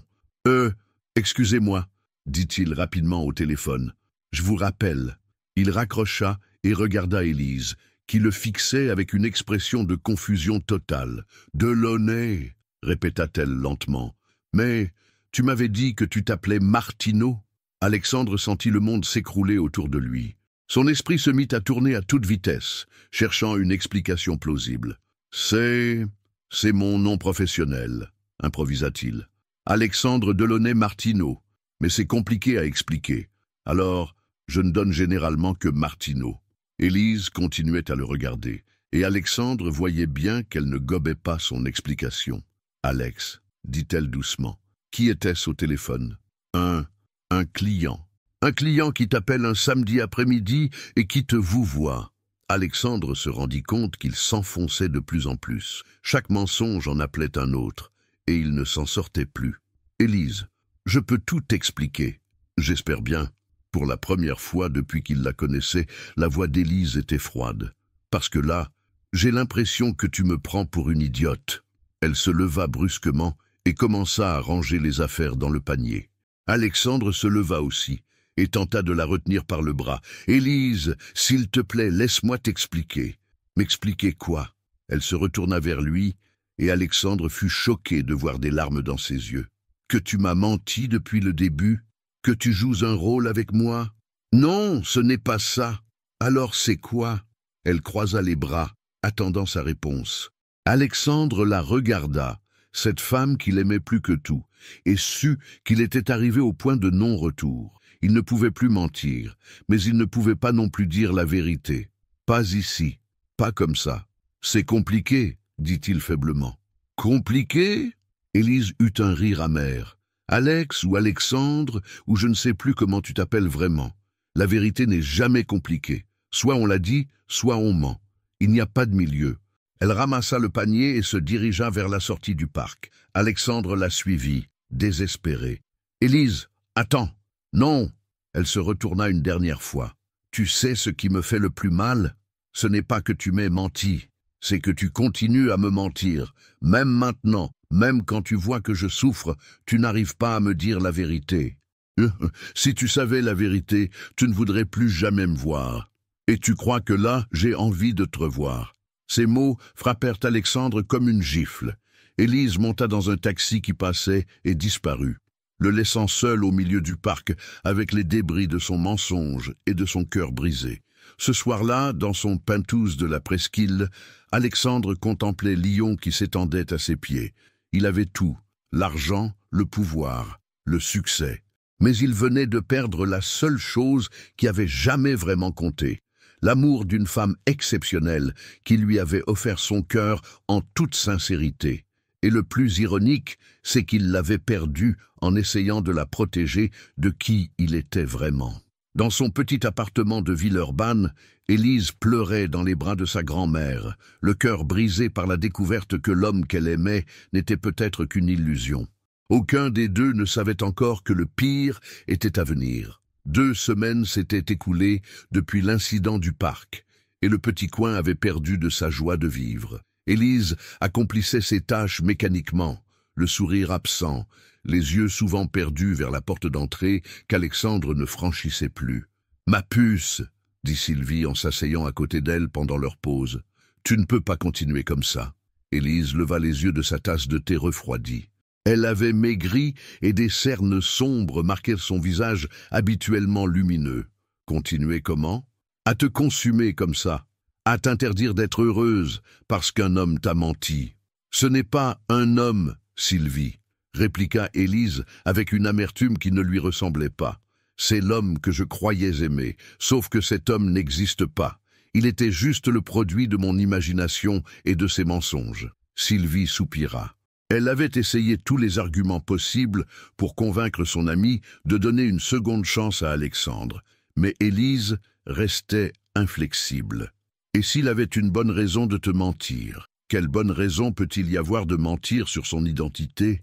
Élise secoua la tête. « Non, Sylvie, si on commence par accepter les mensonges, où est-ce qu'on s'arrête ? Mais tu l'aimais. » « J'aimais Alexandre Martineau, pas Alexandre Delaunay ou je ne sais qui d'autre. » Ce nom, Delaunay, résonnait étrangement aux oreilles d'Élise sans qu'elle arrive à comprendre pourquoi. Elle avait l'impression de l'avoir déjà entendu quelque part, mais impossible de se rappeler où. La clochette de l'entrée tinta et les 2 jeunes femmes levèrent instinctivement les yeux. Ce n'était pas Alexandre, mais Maurice. Il semblait avoir vieilli de 10 ans en 2 semaines. « Mademoiselle Élise, » dit-il en s'approchant. « Pourriez-vous m'accorder quelques minutes ?» Élise hésita. Voir Maurice lui rappelait trop douloureusement Alexandre, mais la tristesse qu'elle lisait dans les yeux du vieil homme l'émut. « Bien sûr, monsieur Dubois. » Ils s'installèrent à la table habituelle de Maurice. Sylvie s'éclipsa discrètement, comprenant que cette conversation devait rester privée. « Comment allez-vous, ma chère enfant ?»« Ça va, » mentit Élise. Maurice la regarda avec bienveillance. « Vous savez, à mon âge, on apprend à reconnaître les cœurs brisés. » Élise sentit les larmes monter à ses yeux. « Monsieur Dubois. »« Maurice, s'il vous plaît. » Il posa sa main ridée sur la sienne. « Élise, puis-je vous poser une question ?» Elle hocha la tête. « Est-ce que vous aimez mon fils ?» La question la prit de court. Elle s'attendait à tout, sauf à cela. « Je ne sais plus, » avoua-t-elle. « Comment peut-on aimer quelqu'un qu'on ne connaît pas vraiment ?» « Mais vous le connaissiez, » insista Maurice, « l'homme qui vous a fait rire, qui vous écoutait pendant des heures, qui vous regardait comme si vous étiez la 8e merveille du monde. Cet homme-là, c'était bien Alexandre, le vrai Alexandre. Mais il m'a menti, sur son nom, sur son travail, sur sa vie, sur les détails, oui, mais pas sur l'essentiel. » Ah, Maurice se pencha vers elle, et Élise fut frappée par la sincérité qui émanait de lui. « Ma chère Élise, je vais vous raconter une histoire. Il y a 40 ans, j'ai rencontré une jeune femme extraordinaire. Elle était institutrice. Moi, j'étais... Disons que j'avais de la chance financièrement. » Élise fronça les sourcils. Décidément, cette famille avait une fâcheuse tendance à mentir sur ses revenus. Au début, je ne lui ai pas dit qui j'étais vraiment. J'avais peur qu'elle ne s'intéresse qu'à mon argent. Mais quand je lui ai dit la vérité, elle m'a giflé et elle est partie. Et j'ai passé 6 mois à la reconquérir. 6 mois à lui prouver que mes sentiments étaient sincères, que l'argent ne changeait rien à l'homme que j'étais. Les yeux de Maurice se voilèrent de nostalgie. Nous avons été mariés 35 ans, les plus belles années de ma vie. Votre épouse, c'était la mère d'Alexandre ? Oui. Un sourire triste éclaira le visage de Maurice. Et savez-vous ce qu'elle me disait souvent ? Que notre amour était né de ma peur d'être aimé pour de mauvaises raisons, que c'était cette vulnérabilité qui l'avait touchée. Élise resta silencieuse, troublée par ce récit. Alexandre a grandi en voyant défiler autour de lui des gens intéressés, des femmes qui ne voyaient en lui qu'un compte en banque sur pattes. Il s'est forgé une carapace, il est devenu méfiant. Et puis, il vous a rencontré, et il a recommencé les mêmes erreurs que vous. Exactement. Maurice sourit. Les pommes ne tombent jamais loin de l'arbre. Monsieur, Maurice, Élise chercha ses mots. Je comprends vos explications, mais comment puis-je faire confiance à un homme qui commence une relation par un mensonge, en lui laissant une chance de réparer son erreur? Il a eu 2 semaines pour venir s'expliquer. Il ne l'a pas fait. Maurice soupira profondément. Il a trop peur, Élise, trop peur de votre réaction quand vous découvrirez l'ampleur de ce qu'il vous a caché. C'est-à-dire?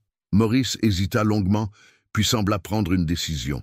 Alexandre n'est pas consultant, Élise. Il dirige l'entreprise familiale, une entreprise de plusieurs milliards d'euros. Élise sentit le sol se dérober sous ses pieds. Des milliards? Alexandre était milliardaire? Quoi? Le nom Delaunay ne vous dit rien? Soudain, tout s'éclaira.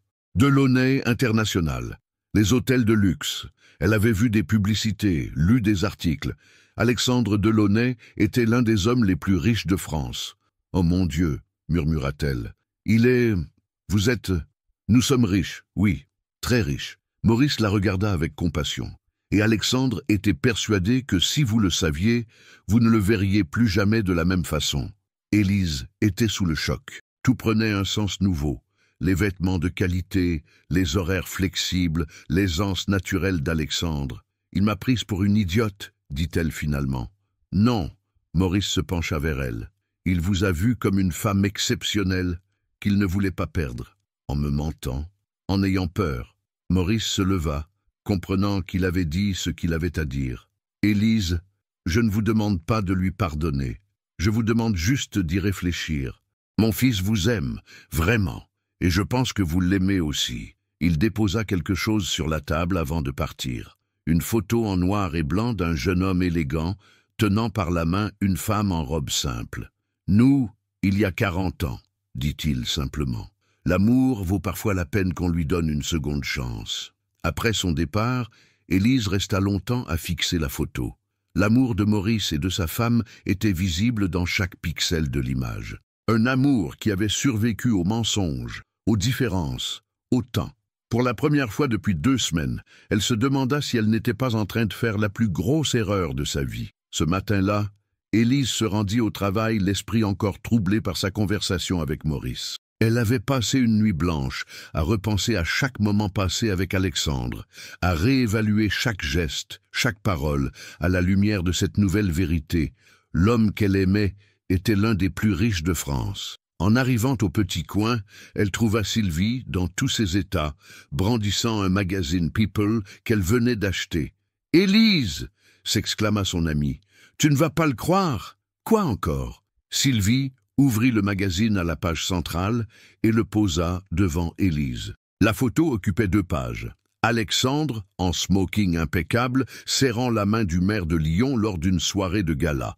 Le titre criait « Alexandre Delaunay, l'héritier milliardaire qui fait battre le cœur de Lyon ».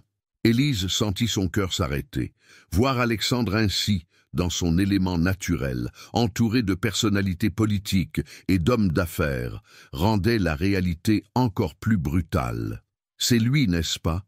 demanda Sylvie, bien qu'elle connaisse déjà la réponse. « Ton Alexandre Martineau, c'est Alexandre Delaunay. » Élise hocha la tête, incapable de parler. Sylvie lut l'article à voix haute. « Alexandre Delaunay, 34 ans, dirige l'empire hôtelier familial d'une main de fer depuis la mort de sa mère il y a 5 ans. Fortune estimée à 2,3 milliards d'euros, il figure régulièrement dans le classement des hommes les plus influents de France. Célibataire endurci, il semble avoir renoncé à la vie sentimentale après plusieurs déconvenues amoureuses. « Plusieurs déconvenues amoureuses ?» répéta Élise amèrement. « Je comprends mieux maintenant pourquoi il mentait. Je ne suis qu'une déconvenue de plus. » « Ne dis pas ça, protesta Sylvie. Tu as vu comment il te regardait. Ce n'était pas du jeu. » Mais Élise n'écoutait plus. Elle fixait la photo d'Alexandre en smoking, si différent de l'homme en jean et chemise en lin qu'elle avait connu. Ce monde de luxe et de paillettes lui semblait à des années-lumière de sa réalité. « Regarde ça, continua Sylvie en tournant la page. Il y a d'autres photos. » Une série de clichés montrait Alexandre à différents événements mondains au cours de l'année écoulée. Toujours seul, toujours élégant, toujours avec cette expression un peu distante qu'Élise ne lui avait jamais vue. Sur l'une des photos prises lors d'un vernissage, Alexandre était accompagné d'une blonde sculpturale en robe de créateur. La légende indiquait avec Charlotte de Montclair, héritière et ancienne fiancée lors de l'exposition Monet au musée des Beaux-Arts. « Ancienne fiancée », murmura Élise. Sylvie chercha dans l'article et trouva le passage correspondant. Alexandre Delaunay a été fiancé à 2 reprises. D'abord avec Isabelle Durand, fille de l'armateur marseillais, rupture après qu'elle ait été surprise en flagrant délit d'infidélité avec un ami d'Alexandre. Puis avec Charlotte de Montclair, héritière d'une fortune textile, qui a rompu les fiançailles quand elle a découvert qu'Alexandre la faisait suivre par un détective privé. Il ne faisait confiance à personne, confie une proche. Il était obsédé par l'idée qu'on ne l'aime que pour son argent. Élise ferma les yeux. Tout s'éclairait maintenant. La méfiance d'Alexandre, ses mensonges, sa façon de s'inventer une identité. Il avait été trahi, trompé, blessé. « Élise, dit doucement Sylvie, tu comprends maintenant pourquoi il t'a menti. Je comprends ses raisons, admit Élise, mais ça ne change rien au fait qu'il m'a trompé. Et si tu lui donnais une chance de s'expliquer ?» Élise secoua la tête et repoussa le magazine. « Regarde ses photos, Sylvie, regarde son monde. Crois-tu vraiment qu'il y ait une place pour moi là-dedans ?» Au même moment, dans les bureaux de Delaunay International, Alexandre contemplait le même magazine que Maurice venait de poser sur son bureau. « Félicitations, dit son père avec ironie. Te voilà de nouveau en couverture. Ce n'est pas le moment de plaisanter, papa. » Alexandre avait l'air épuisé. Ses traits étaient tirés et ses yeux manquaient de ce feu qui les animait habituellement. « Tu as vu Élise ?» demanda-t-il. « Oui, hier soir. » Alexandre leva les yeux, soudain plein d'espoir. « Et elle est bouleversée, comme toi d'ailleurs. Qu'est-ce qu'elle a dit quand tu lui as tout expliqué ?» Maurice soupira, qu'elle avait besoin de réfléchir. « C'est tout ?» Alexandre, cette jeune femme vient de découvrir que l'homme qu'elle aimait lui a menti sur absolument tout. Laisse-lui le temps de digérer. » Alexandre se leva et se dirigea vers la fenêtre. En bas, Lyon s'activait sous le soleil automnal. « Elle ne voudra plus jamais me voir, dit-il avec amertume. Comment pourrait-elle me faire confiance après ça, en te laissant une chance de réparer tes erreurs? Et comment je fais ça? Comment je lui prouve que mes sentiments étaient sincères? » Maurice le rejoignit à la fenêtre, en étant honnête. Enfin, complètement honnête. « Papa, tu as vu ce magazine? Tu as vu ces photos ?» Alexandre désigna les clichés mondains. « Comment veux-tu qu'une femme comme Élise s'imagine dans ce monde? Ta mère s'y est bien adaptée. Maman était différente, plus forte, plus sûre d'elle. Élise aussi est forte. Elle t'a sauvé la vie. Elle élève sa grand-mère. Elle travaille dur pour réaliser ses rêves. Et moi, je l'ai trahie. » Maurice posa une main sur l'épaule de son fils. « Alexandre, tu as fait une erreur. Une grosse erreur. Je te l'accorde. Mais l'amour mérite qu'on se batte pour lui. Et si elle me rejette? Et si elle ne le fait pas? » Alexandre contempla encore un moment la ville, puis prit une décision. « Je vais aller la voir. Maintenant, je ne peux plus supporter cette situation. » Il se dirigea vers la porte, puis se retourna. « Papa? Oui? Si ça ne marche pas, si elle ne veut plus me voir, alors tu auras au moins la conscience tranquille d'avoir tout tenté. » Alexandre hocha la tête et sortit, laissant Maurice seul avec ses pensées et ses espoirs. Le vieil homme savait que les prochaines heures allaient déterminer l'avenir de son fils, et peut-être celui d'une jeune femme exceptionnelle qui méritait d'être heureuse. Élise finit son service plus tôt que prévu. Monsieur Roussel, voyant son état, lui avait gentiment proposé de partir. Elle rentra chez elle par le métro, le magazine de Sylvie sous le bras, l'esprit en ébullition. En arrivant dans son petit appartement, elle trouva sa grand-mère en train de tricoter dans le salon, comme toujours. « Grand-mère, dit-elle en s'asseyant à côté d'elle, j'ai quelque chose à vous montrer. » Elle ouvrit le magazine, à la page d'Alexandre. Marguerite posa son tricot et chaussa ses lunettes. « Alors c'est lui, dit-elle simplement, après avoir regardé les photos. « Vous n'êtes pas surprise? Ma chérie, quand on a mon âge, on apprend à lire entre les lignes. Ce jeune homme avait quelque chose de différent. Différent comment? Une assurance, une façon de se tenir, de parler. On ne peut pas cacher entièrement son milieu d'origine.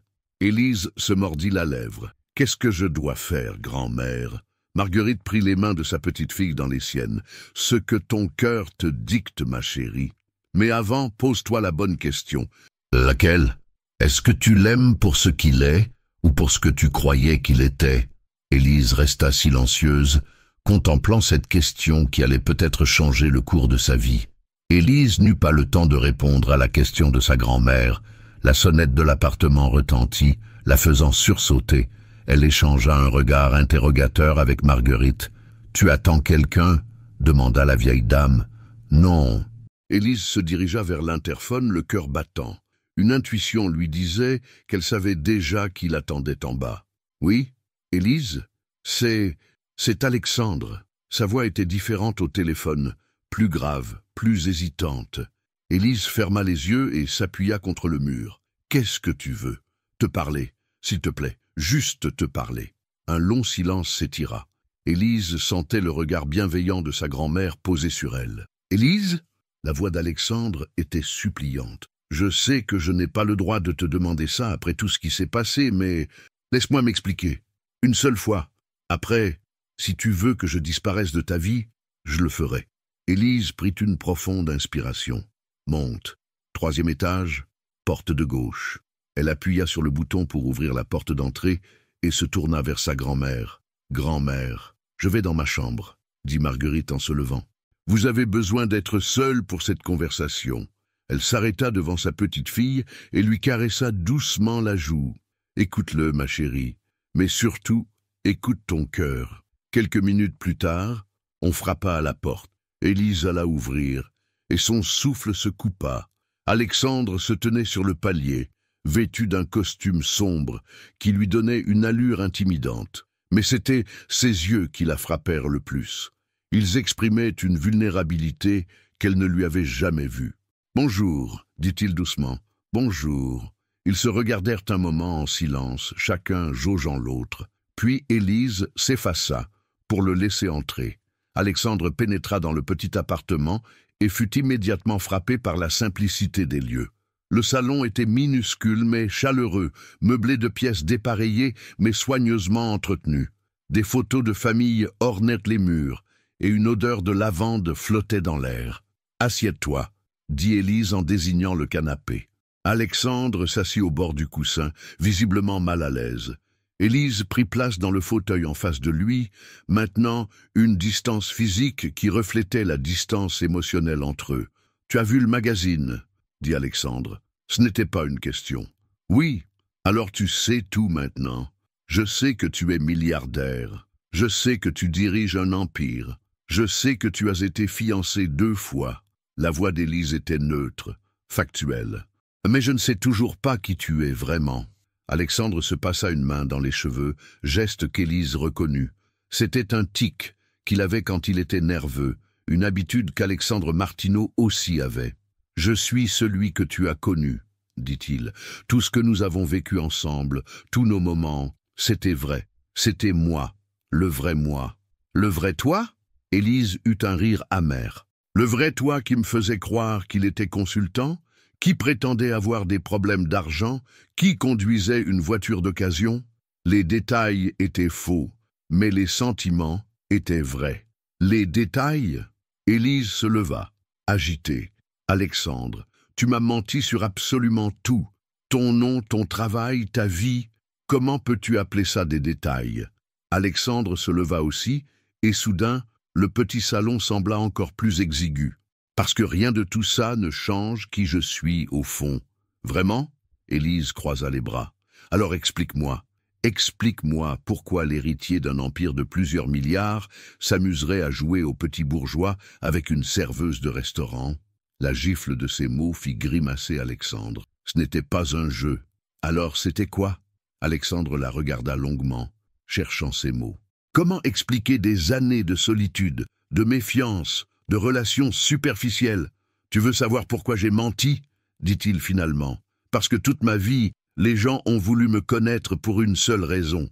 mon argent, mes fiancés, mes soi-disant amis, même mes relations d'affaires. Tout le monde voit d'abord les milliards, jamais l'homme. Et tu pensais que j'étais comme eux? Non. Alexandre fit un pas vers elle. Et c'est justement parce que tu n'étais pas comme eux que j'ai eu peur. Peur de quoi? Peur que si tu savais qui j'étais vraiment, tu changes, que tu te mettes à me regarder différemment, que tu veuilles être avec moi pour les mauvaises raisons. Élise le dévisagea, touchée malgré elle par la sincérité de sa voix. Alors tu as préféré me mentir. J'ai préféré te connaître d'abord, te laisser me connaître aussi, sans le poids de l'argent entre nous. Et maintenant, demanda Élise, maintenant que je sais tout, Alexandre la regarda avec une intensité qui lui coupa le souffle. Maintenant je suis terrifié, parce que je t'aime, Élise. Je t'aime comme je n'ai jamais aimé personne. Et je sais que j'ai tout gâché avec mes mensonges. Ces mots flottèrent dans l'air entre eux. Élise sentit son cœur s'emballer malgré elle. « Tu m'aimes » murmura-t-elle, « depuis le premier jour. Depuis que je t'ai vu sauver la vie de mon père avec cette courage naturel qui te caractérise. Ton père, Élise réalisa soudain, Maurice Dubois, c'est Maurice Delaunay, mon père. Alexandre eut un sourire triste. Même lui a menti sur son nom. Pourquoi? Pour les mêmes raisons que moi. Il ne voulait pas que tu saches qui il était quand tu l'as sauvé. Il voulait que ton geste reste pur, désintéressé. Élise s'assit lourdement dans son fauteuil, dépassée par toutes ces révélations. Vous m'avez tous les deux menti, depuis le début. Oui, admit Alexandre, et je le regrette, plus que tu ne peux l'imaginer. Il s'agenouilla devant elle, prenant ses mains dans les siennes avant qu'elle puisse protester. Élise, regarde-moi. Elle leva les yeux vers lui, et ce qu'elle y vit la bouleversa. Il y avait tant d'amour, tant de regrets, tant d'espoir aussi. Je ne peux pas changer ce que j'ai fait, dit-il doucement. Je ne peux pas effacer mes mensonges, mais je peux te promettre qu'à partir d'aujourd'hui, il n'y aura plus jamais de secret entre nous, plus jamais de mensonges. Comment puis-je te croire? Parce que je n'ai plus rien à cacher, parce que tu sais tout maintenant, et parce que je préférerais te perdre en étant honnête plutôt que de te garder par de nouveaux mensonges. Élise ferma les yeux, sentant les larmes couler sur ses joues. Elle était déchirée entre la colère et l'amour, entre la méfiance et l'espoir. « Alexandre, dis-moi qu'il y a encore une chance, » supplia-t-il. « Dis-moi que notre amour peut survivre à mes erreurs. » Élise rouvrit les yeux et le regarda. L'homme agenouillé devant elle était le même que celui qui l'avait fait rire pendant des heures, qui l'avait écouté parler de ses rêves, qui l'avait embrassé tendrement au bord de la Saône. Riche ou pauvre, Alexandre Delaunay ou Alexandre Martineau, c'était le même homme, un homme qu'elle aimait malgré tout. « Je ne sais pas, » murmura-t-elle, « j'ai besoin de temps. » Alexandre hocha la tête, se releva et se dirigea vers la porte. Avant de sortir, il se retourna une dernière fois. « Élise, oui, quoi que tu décides, merci. Merci de m'avoir aimé. C'était les plus beaux mois de ma vie. » Et il partit, laissant Élise seule avec son cœur brisé et une décision impossible à prendre. 3 jours s'étaient écoulés depuis la visite d'Alexandre et Élise n'avait pas trouvé la paix. Elle tournait en rond dans son appartement, incapable de se concentrer sur quoi que ce soit. Sa grand-mère l'observait avec inquiétude, mais respectait son besoin de silence. Ce jeudi matin, alors qu'Élise préparait mécaniquement le petit déjeuner, Marguerite brisa enfin le silence. « Ma chérie, nous devons parler. » Élise leva les yeux de sa tasse de café. « De quoi, grand-mère? » « De l'histoire que je ne t'ai jamais racontée. » Marguerite se dirigea vers le petit secrétaire en bois qui trônait dans un coin du salon et en sortit une boîte en métal cabossé. Elle l'ouvrit avec précaution, révélant des photos jaunies et des lettres attachées par un ruban décoloré. « Assieds-toi, » dit-elle en prenant place sur le canapé. Élise obéit, intriguée. Sa grand-mère parlait rarement du passé, surtout de sa jeunesse. « J'avais ton âge quand j'ai rencontré ton grand-père, » commença Marguerite en sortant une photo en noir et blanc. « Mais ce n'était pas Henri. » Élise sursauta. Henri Moreau était mort quand elle avait 15 ans, mais elle gardait de lui le souvenir d'un homme tendre et généreux qui l'appelait « ma petite étoile ». « Quoi? Ton grand-père Henri était mon second mari. » Marguerite caressa délicatement la photo qu'elle tenait. « Mon premier amour s'appelait Paul. Paul de Montclair. » Le nom résonna étrangement aux oreilles d'Élise. De Montclair. Où avait-elle entendu ce nom récemment? Paul était l'héritier d'une grande famille bourgeoise de Lyon. Moi, j'étais simple couturière dans un petit atelier du 5e arrondissement. Marguerite sourit en regardant la photo qui montrait une jeune femme rayonnante au bras d'un homme élégant en costume 3 pièces. Nous nous sommes rencontrés par hasard, dans un café près de la place Bellecour. Il faisait semblant de lire un journal. Moi, je réparais une robe déchirée. Il m'a abordé pour me demander du feu. Et nous avons parlé pendant 3 heures. Les yeux de Marguerite brillaient du souvenir. Il était drôle, intelligent, curieux de tout. Quand il m'a demandé ce que je faisais dans la vie, je lui ai dit la vérité. Quand je lui ai posé la même question, il m'a menti. Élise se pencha vers sa grand-mère, fascinée malgré elle par cette histoire qu'elle découvrait. Il m'a dit qu'il était vendeur dans une librairie. Nous avons commencé à nous voir régulièrement. Pendant 6 mois, j'ai cru être amoureuse d'un homme de ma condition. Comment avez-vous découvert la vérité? Marguerite sortit une coupure de journal jauni. Comme toi, par la presse. Elle montra la photo. Paul de Montclair serrant la main du maire de Lyon lors de l'inauguration d'une usine textile. L'héritier Montclair investit dans l'avenir industriel de Lyon, lisait-on. Élise comprenait maintenant pourquoi ce nom lui disait quelque chose. Charlotte de Montclair, l'ex-fiancée d'Alexandre. C'était de la même famille. Qu'avez-vous ressenti? De la colère, de la trahison, de la honte aussi. Et Marguerite replia soigneusement la coupure. J'ai eu l'impression d'avoir été ridicule, une petite couturière qui avait osé rêver au-dessus de sa condition. Et vous avez rompu? Immédiatement. Quand il était venu s'expliquer, je lui ai jeté mes affaires à la figure et je lui ai dit de retourner dans son monde doré. Il a essayé de vous reconquérir? Marguerite eut un sourire triste. Pendant des mois, il m'envoyait des lettres, venait à l'atelier, me faisait porter des fleurs. Il me suppliait de lui laisser une chance de s'expliquer. Mais vous avez refusé. J'étais trop fière, trop blessée. Marguerite soupira. Et trop bête aussi. Élise fronça les sourcils. Bête, ma chérie. J'ai passé le reste de ma vie à me demander ce qui se serait passé si j'avais écouté ses explications. Marguerite sortit une dernière photo. Paul de Montclair plus âgé, en costume sombre, lors de ce qui semblait être des funérailles. Il est mort il y a 15 ans, célibataire. Sa nécrologie disait qu'il n'avait jamais réussi à oublier un amour de jeunesse qui avait marqué sa vie à jamais. Élise sentit sa gorge se serrer. Grand-mère, j'ai épousé Henri 5 ans après avoir rompu avec Paul. Henri était un homme merveilleux et nous avons été heureux ensemble. Mais Marguerite hésita. Il y avait toujours cette petite voix dans ma tête qui me demandait « Et si ?» Pourquoi ne m'avez-vous jamais raconté cette histoire? Parce que je pensais que mes erreurs mourraient avec moi. Marguerite prit les mains de sa petite fille. Mais en voyant ce qui t'arrive avec Alexandre, je me suis dit que peut-être que mon histoire pourrait éviter de faire la même erreur que moi. Quelle erreur? Celle de laisser l'orgueil détruire l'amour. Élise se leva et se dirigea vers la fenêtre. En bas, Lyon s'éveillait sous un ciel gris d'automne. Grand-mère, la situation n'est pas la même. Paul vous aimait vraiment? Autant qu'Alexandre t'aime. Comment pouvez-vous en être si sûre? Marguerite la rejoignit à la fenêtre. Parce que j'ai vu ses lettres, parce que j'ai vu sa détresse quand je l'ai rejetée, et parce qu'une femme de mon âge reconnaît l'amour vrai quand elle le voit. Mais les mensonges viennent parfois de la peur, ma chérie. Paul avait peur que je ne l'aime que pour son argent. Alexandre a eu la même peur. Et si je lui pardonne et qu'il me ment encore? Et si tu ne lui pardonnes pas et que tu passes le reste de ta vie à te demander ce que vous auriez pu vivre ensemble? Cette question résonna longtemps dans l'esprit d'Élise. Sa grand-mère l'avait laissée seule avec ses pensées, mais le message était clair. Ne répète pas mes erreurs. Ce soir-là, Élise ressortit la photo que Maurice lui avait laissée, lui et sa femme, 40 ans plus tôt. Un amour qui avait survécu aux mensonges, aux différences, au temps. Puis elle pensa à sa grand-mère et à ce Paul de Montclair qui était mort en l'aimant encore. 2 histoires d'amour, l'une qui avait triomphé malgré les obstacles, l'autre qui avait été détruite par l'orgueil.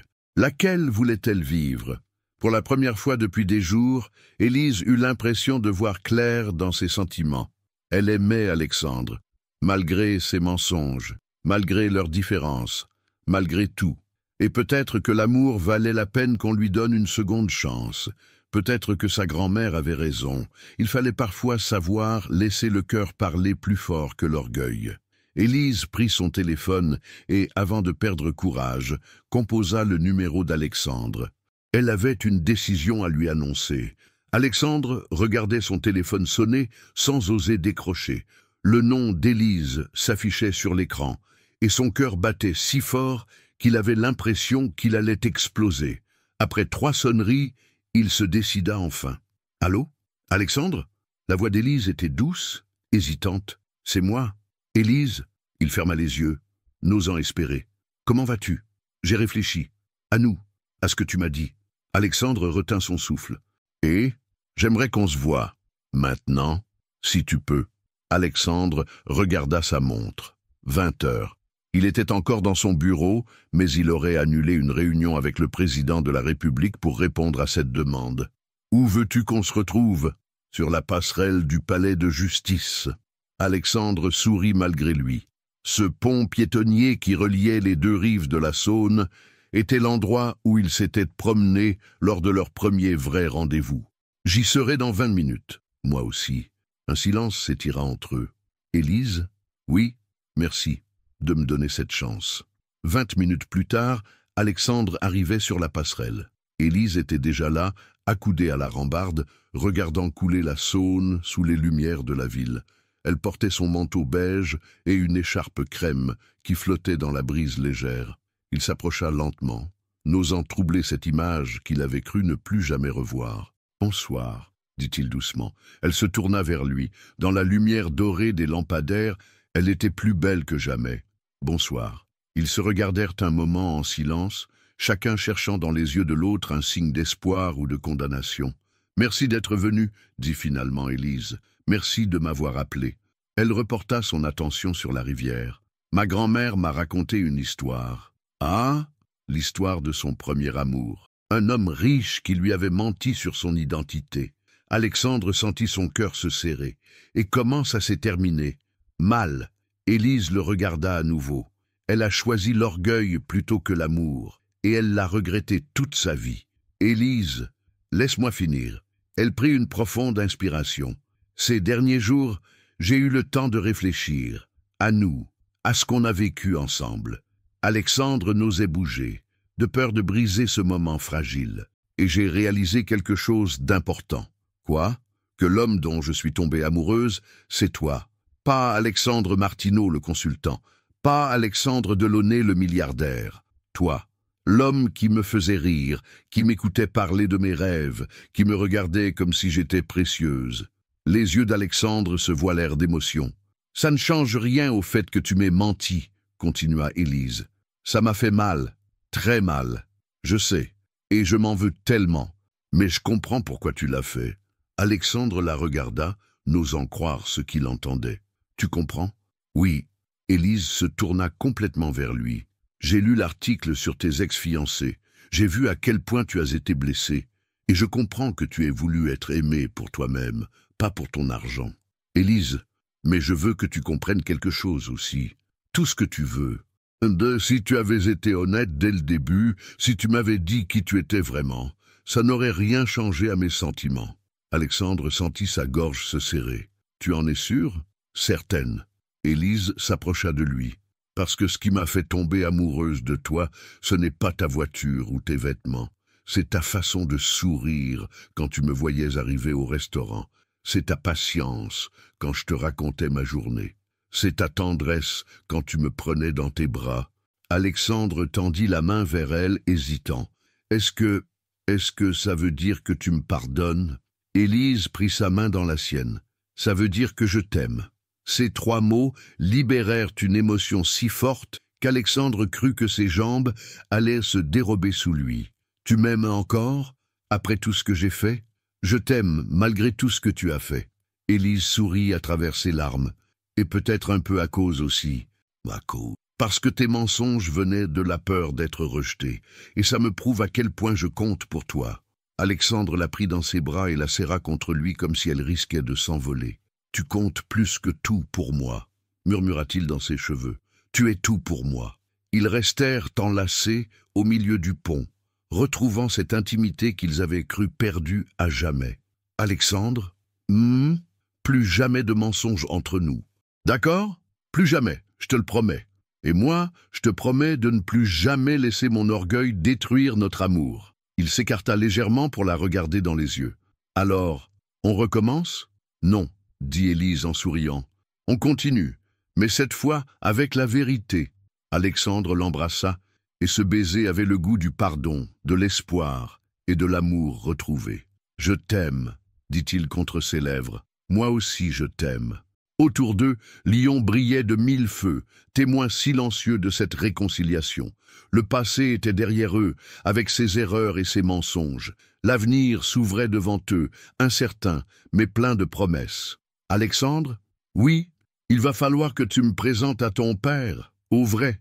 Alexandre éclata de rire. Il va être fou de joie. Il n'arrêtait pas de me dire que j'étais idiot de te laisser partir. Il avait raison, comme toujours. Ils se remirent à marcher, main dans la main, sur le pont qui les menait vers leur avenir commun. Ils avaient encore beaucoup de choses à découvrir l'un sur l'autre, beaucoup d'obstacles à surmonter. Mais ils les affronteraient ensemble, dans la vérité cette fois. Et quelque part dans Lyon, une vieille dame souriait en pensant que sa petite fille avait fait le bon choix. L'amour avait triomphé, comme il se doit dans les plus belles histoires. Il ne restait plus qu'un chapitre à écrire, celui de leur bonheur. 6 mois plus tard, le printemps avait transformé Lyon en un jardin de couleurs. Les quais de Saône étaient bordés de cerisiers en fleurs, et une douceur nouvelle flottait dans l'air. Élise marchait d'un pas léger vers le petit coin, un sourire radieux illuminant son visage. Ces 6 mois avaient été les plus beaux de sa vie. Alexandre avait tenu sa promesse. Plus de mensonges, plus de secrets. Il lui avait tout dit de son monde, de ses responsabilités, de ses peurs. Et petit à petit, Élise avait découvert l'homme qu'il était vraiment derrière la fortune. Généreux, vulnérable, d'une intelligence remarquable, mais aussi capable d'une tendresse infinie. Élise! La voix de Sylvie la tira de ses pensées. Son amie l'attendait devant le restaurant, l'air mystérieux. « Qu'est-ce qui se passe ?» demanda Élise. « Pourquoi tu as cette tête? Rentre et tu verras. » Intriguée, Élise poussa la porte du petit coin et resta figée sur le seuil. Le restaurant était plein à craquer, mais ce n'étaient pas les clients habituels. Maurice était là, élégant dans son costume gris, conversant avec Marguerite, qui semblait revivre ses plus belles années. Monsieur Roussel, dans un costume qu'Élise ne lui avait jamais vu, portait un toast avec des gens qu'elle ne reconnaissait pas tous. Et au centre de tout cela, Alexandre. Mais pas l'Alexandre en jean qu'elle avait appris à connaître, ni l'Alexandre en costume 3 pièces des magazines. Un Alexandre parfait entre les deux, en pantalon de toile beige et chemise blanche, qui tenait un bouquet de pivoine blanche, ses fleurs préférées. « Qu'est-ce que... » commença Élise. « Surprise !» crièrent plusieurs voix en même temps. Alexandre s'approcha d'elle, les yeux brillants d'émotion. « Bonjour, mademoiselle Moreau », dit-il avec cette galanterie qu'elle adorait. « Bonjour, monsieur Delaunay », répondit-elle en riant. « Puis-je savoir ce qui se passe ici? Aujourd'hui, cela fait exactement 1 an que tu as sauvé la vie de mon père. » Élise porta la main à sa bouche, réalisant soudain.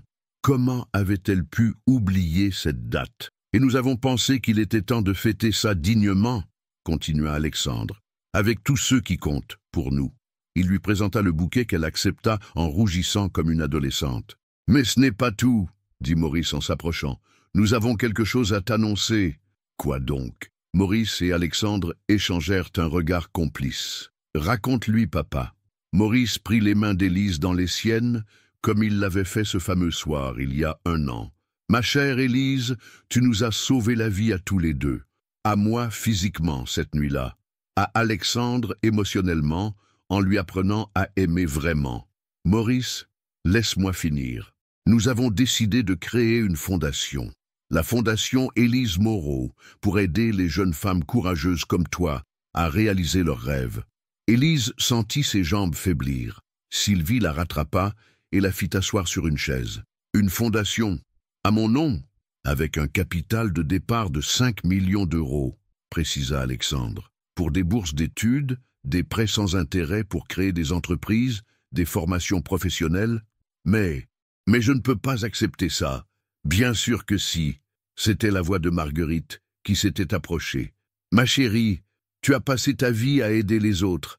Il est temps qu'on t'aide à ton tour. Mais l'argent n'est qu'un outil, dit Alexandre en s'agenouillant à côté d'elle. Ce qui compte, c'est ce qu'on en fait. Et nous voulons en faire quelque chose de beau. Avec toi. Élise le regarda, puis regarda tous ces visages souriants autour d'elle. Maurice, Marguerite, Sylvie, Monsieur Roussel, tous ces gens qu'elle aimait et qui l'aimaient en retour. D'accord, dit-elle finalement, mais à une condition. Laquelle? Demanda Alexandre. Je veux que ma grand-mère soit la présidente d'honneur de la fondation. Marguerite eut les larmes aux yeux. Ma petite fille, acceptez, s'exclama Maurice. Brillante idée. Les applaudissements éclatèrent dans le restaurant. Élise se leva et embrassa Alexandre sous les hurrahs de l'assemblée. Attends, dit-il quand les applaudissements se calmèrent. Ce n'est pas fini. Il fouilla dans sa poche et en sortit un petit écrin de velours bleu. Le cœur d'Élise s'arrêta de battre.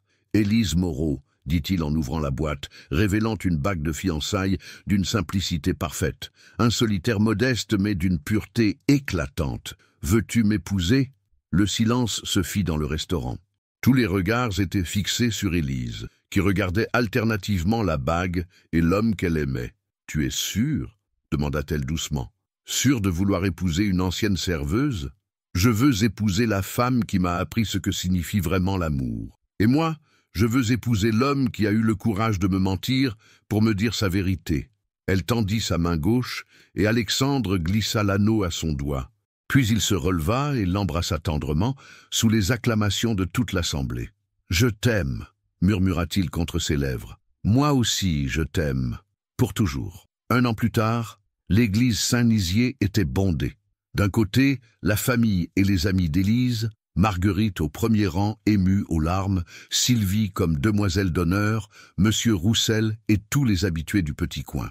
De l'autre, la famille et les relations d'Alexandre, des hommes d'affaires, des personnalités politiques, mais aussi, à la surprise générale, beaucoup d'employés de Delaunay International qui avaient demandé à assister au mariage de leur patron. Élise remontait l'allée au bras de Maurice, qui avait demandé l'honneur de la conduire à l'hôtel. Elle portait une robe simple mais élégante, dessinée spécialement pour elle par un grand couturier ami de la famille. Pas de traîne interminable, pas de broderie ostentatoire, juste une robe qui lui ressemblait, belle dans sa simplicité. Alexandre l'attendait devant l'autel, resplendissant dans son costume gris anthracite. Quand leurs regards se croisèrent, le monde entier sembla disparaître autour d'eux. « Merci » murmura Élise à Maurice quand il déposa sa main dans celle d'Alexandre. « Merci à toi, ma chère enfant » répondit-il. « Tu as sauvé mon fils autant que tu m'as sauvé. » La cérémonie fut émouvante et simple. Pas de discours grandiloquent, juste des mots d'amour sincères échangés devant Dieu et les hommes. Quand le prêtre les déclara mari et femme, Alexandre souleva le voile d'Élise et l'embrassa avec toute la tendresse du monde. En sortant de l'église, ils furent accueillis par une pluie de pétales de roses blanches. Mais ce qui toucha le plus Élise, ce furent les visages souriants de tous ces gens venus célébrer leur bonheur. Riches ou pauvres, jeunes ou vieux, tous réunis par l'amour qu'ils portaient aux mariés. « Madame Delaunay » dit Alexandre, en l'aidant à monter dans la voiture qui les emmenait vers la réception. « Ça sonne bien » répondit Élise en riant. « Tu n'auras jamais de regrets, jamais. » Elle posa sa main sur la joue de son mari. « Et toi, ma seule regret, c'est d'avoir attendu si longtemps avant de te dire la vérité. »« Chut !» dit-elle en posant un doigt sur ses lèvres. « Le passé est le passé. Seul l'avenir compte maintenant. » Et quel avenir? La Fondation Élise Moreau avait déjà aidé 50 jeunes femmes à réaliser leurs projets. Élise avait repris ses études de comptabilité et se découvrait une passion pour la gestion d'entreprise. Alexandre avait appris à déléguer pour passer plus de temps avec sa femme. Ensemble, ils avaient acheté une maison à Villeurbanne, pas loin de l'appartement de Marguerite. Une belle maison, certes, mais sans ostentation. Un endroit où ils pourraient être heureux et élever les enfants qu'ils espéraient avoir bientôt. « Alexandre? Oui, mon amour? Tu te souviens de ce que tu m'as dit le soir où on s'est réconciliés? Que je t'aimais plus que tout? Non. Après, tu as dit qu'il nous restait un chapitre à écrire, celui de notre bonheur. Alexandre sourit et serra sa main dans la sienne. Eh bien, dit-il en regardant défiler les rues de Lyon par la fenêtre de la voiture, je crois qu'on est en train de l'écrire, et ça commence plutôt bien. Ça commence parfaitement, confirma Élise. Et tandis que leur voiture traversait la ville qui les avait vus naître et s'aimer, Alexandre et Élise savaient qu'ils venaient de commencer la plus belle aventure de leur vie, celle d'un amour qui avait survécu au mensonge pour devenir plus fort que tout. Dans le ciel de Lyon, les nuages s'écartaient pour laisser passer le soleil, comme si la ville elle-même bénissait cette union improbable entre deux cœurs qui avaient su trouver la vérité dans le mensonge et l'éternité dans l'instant.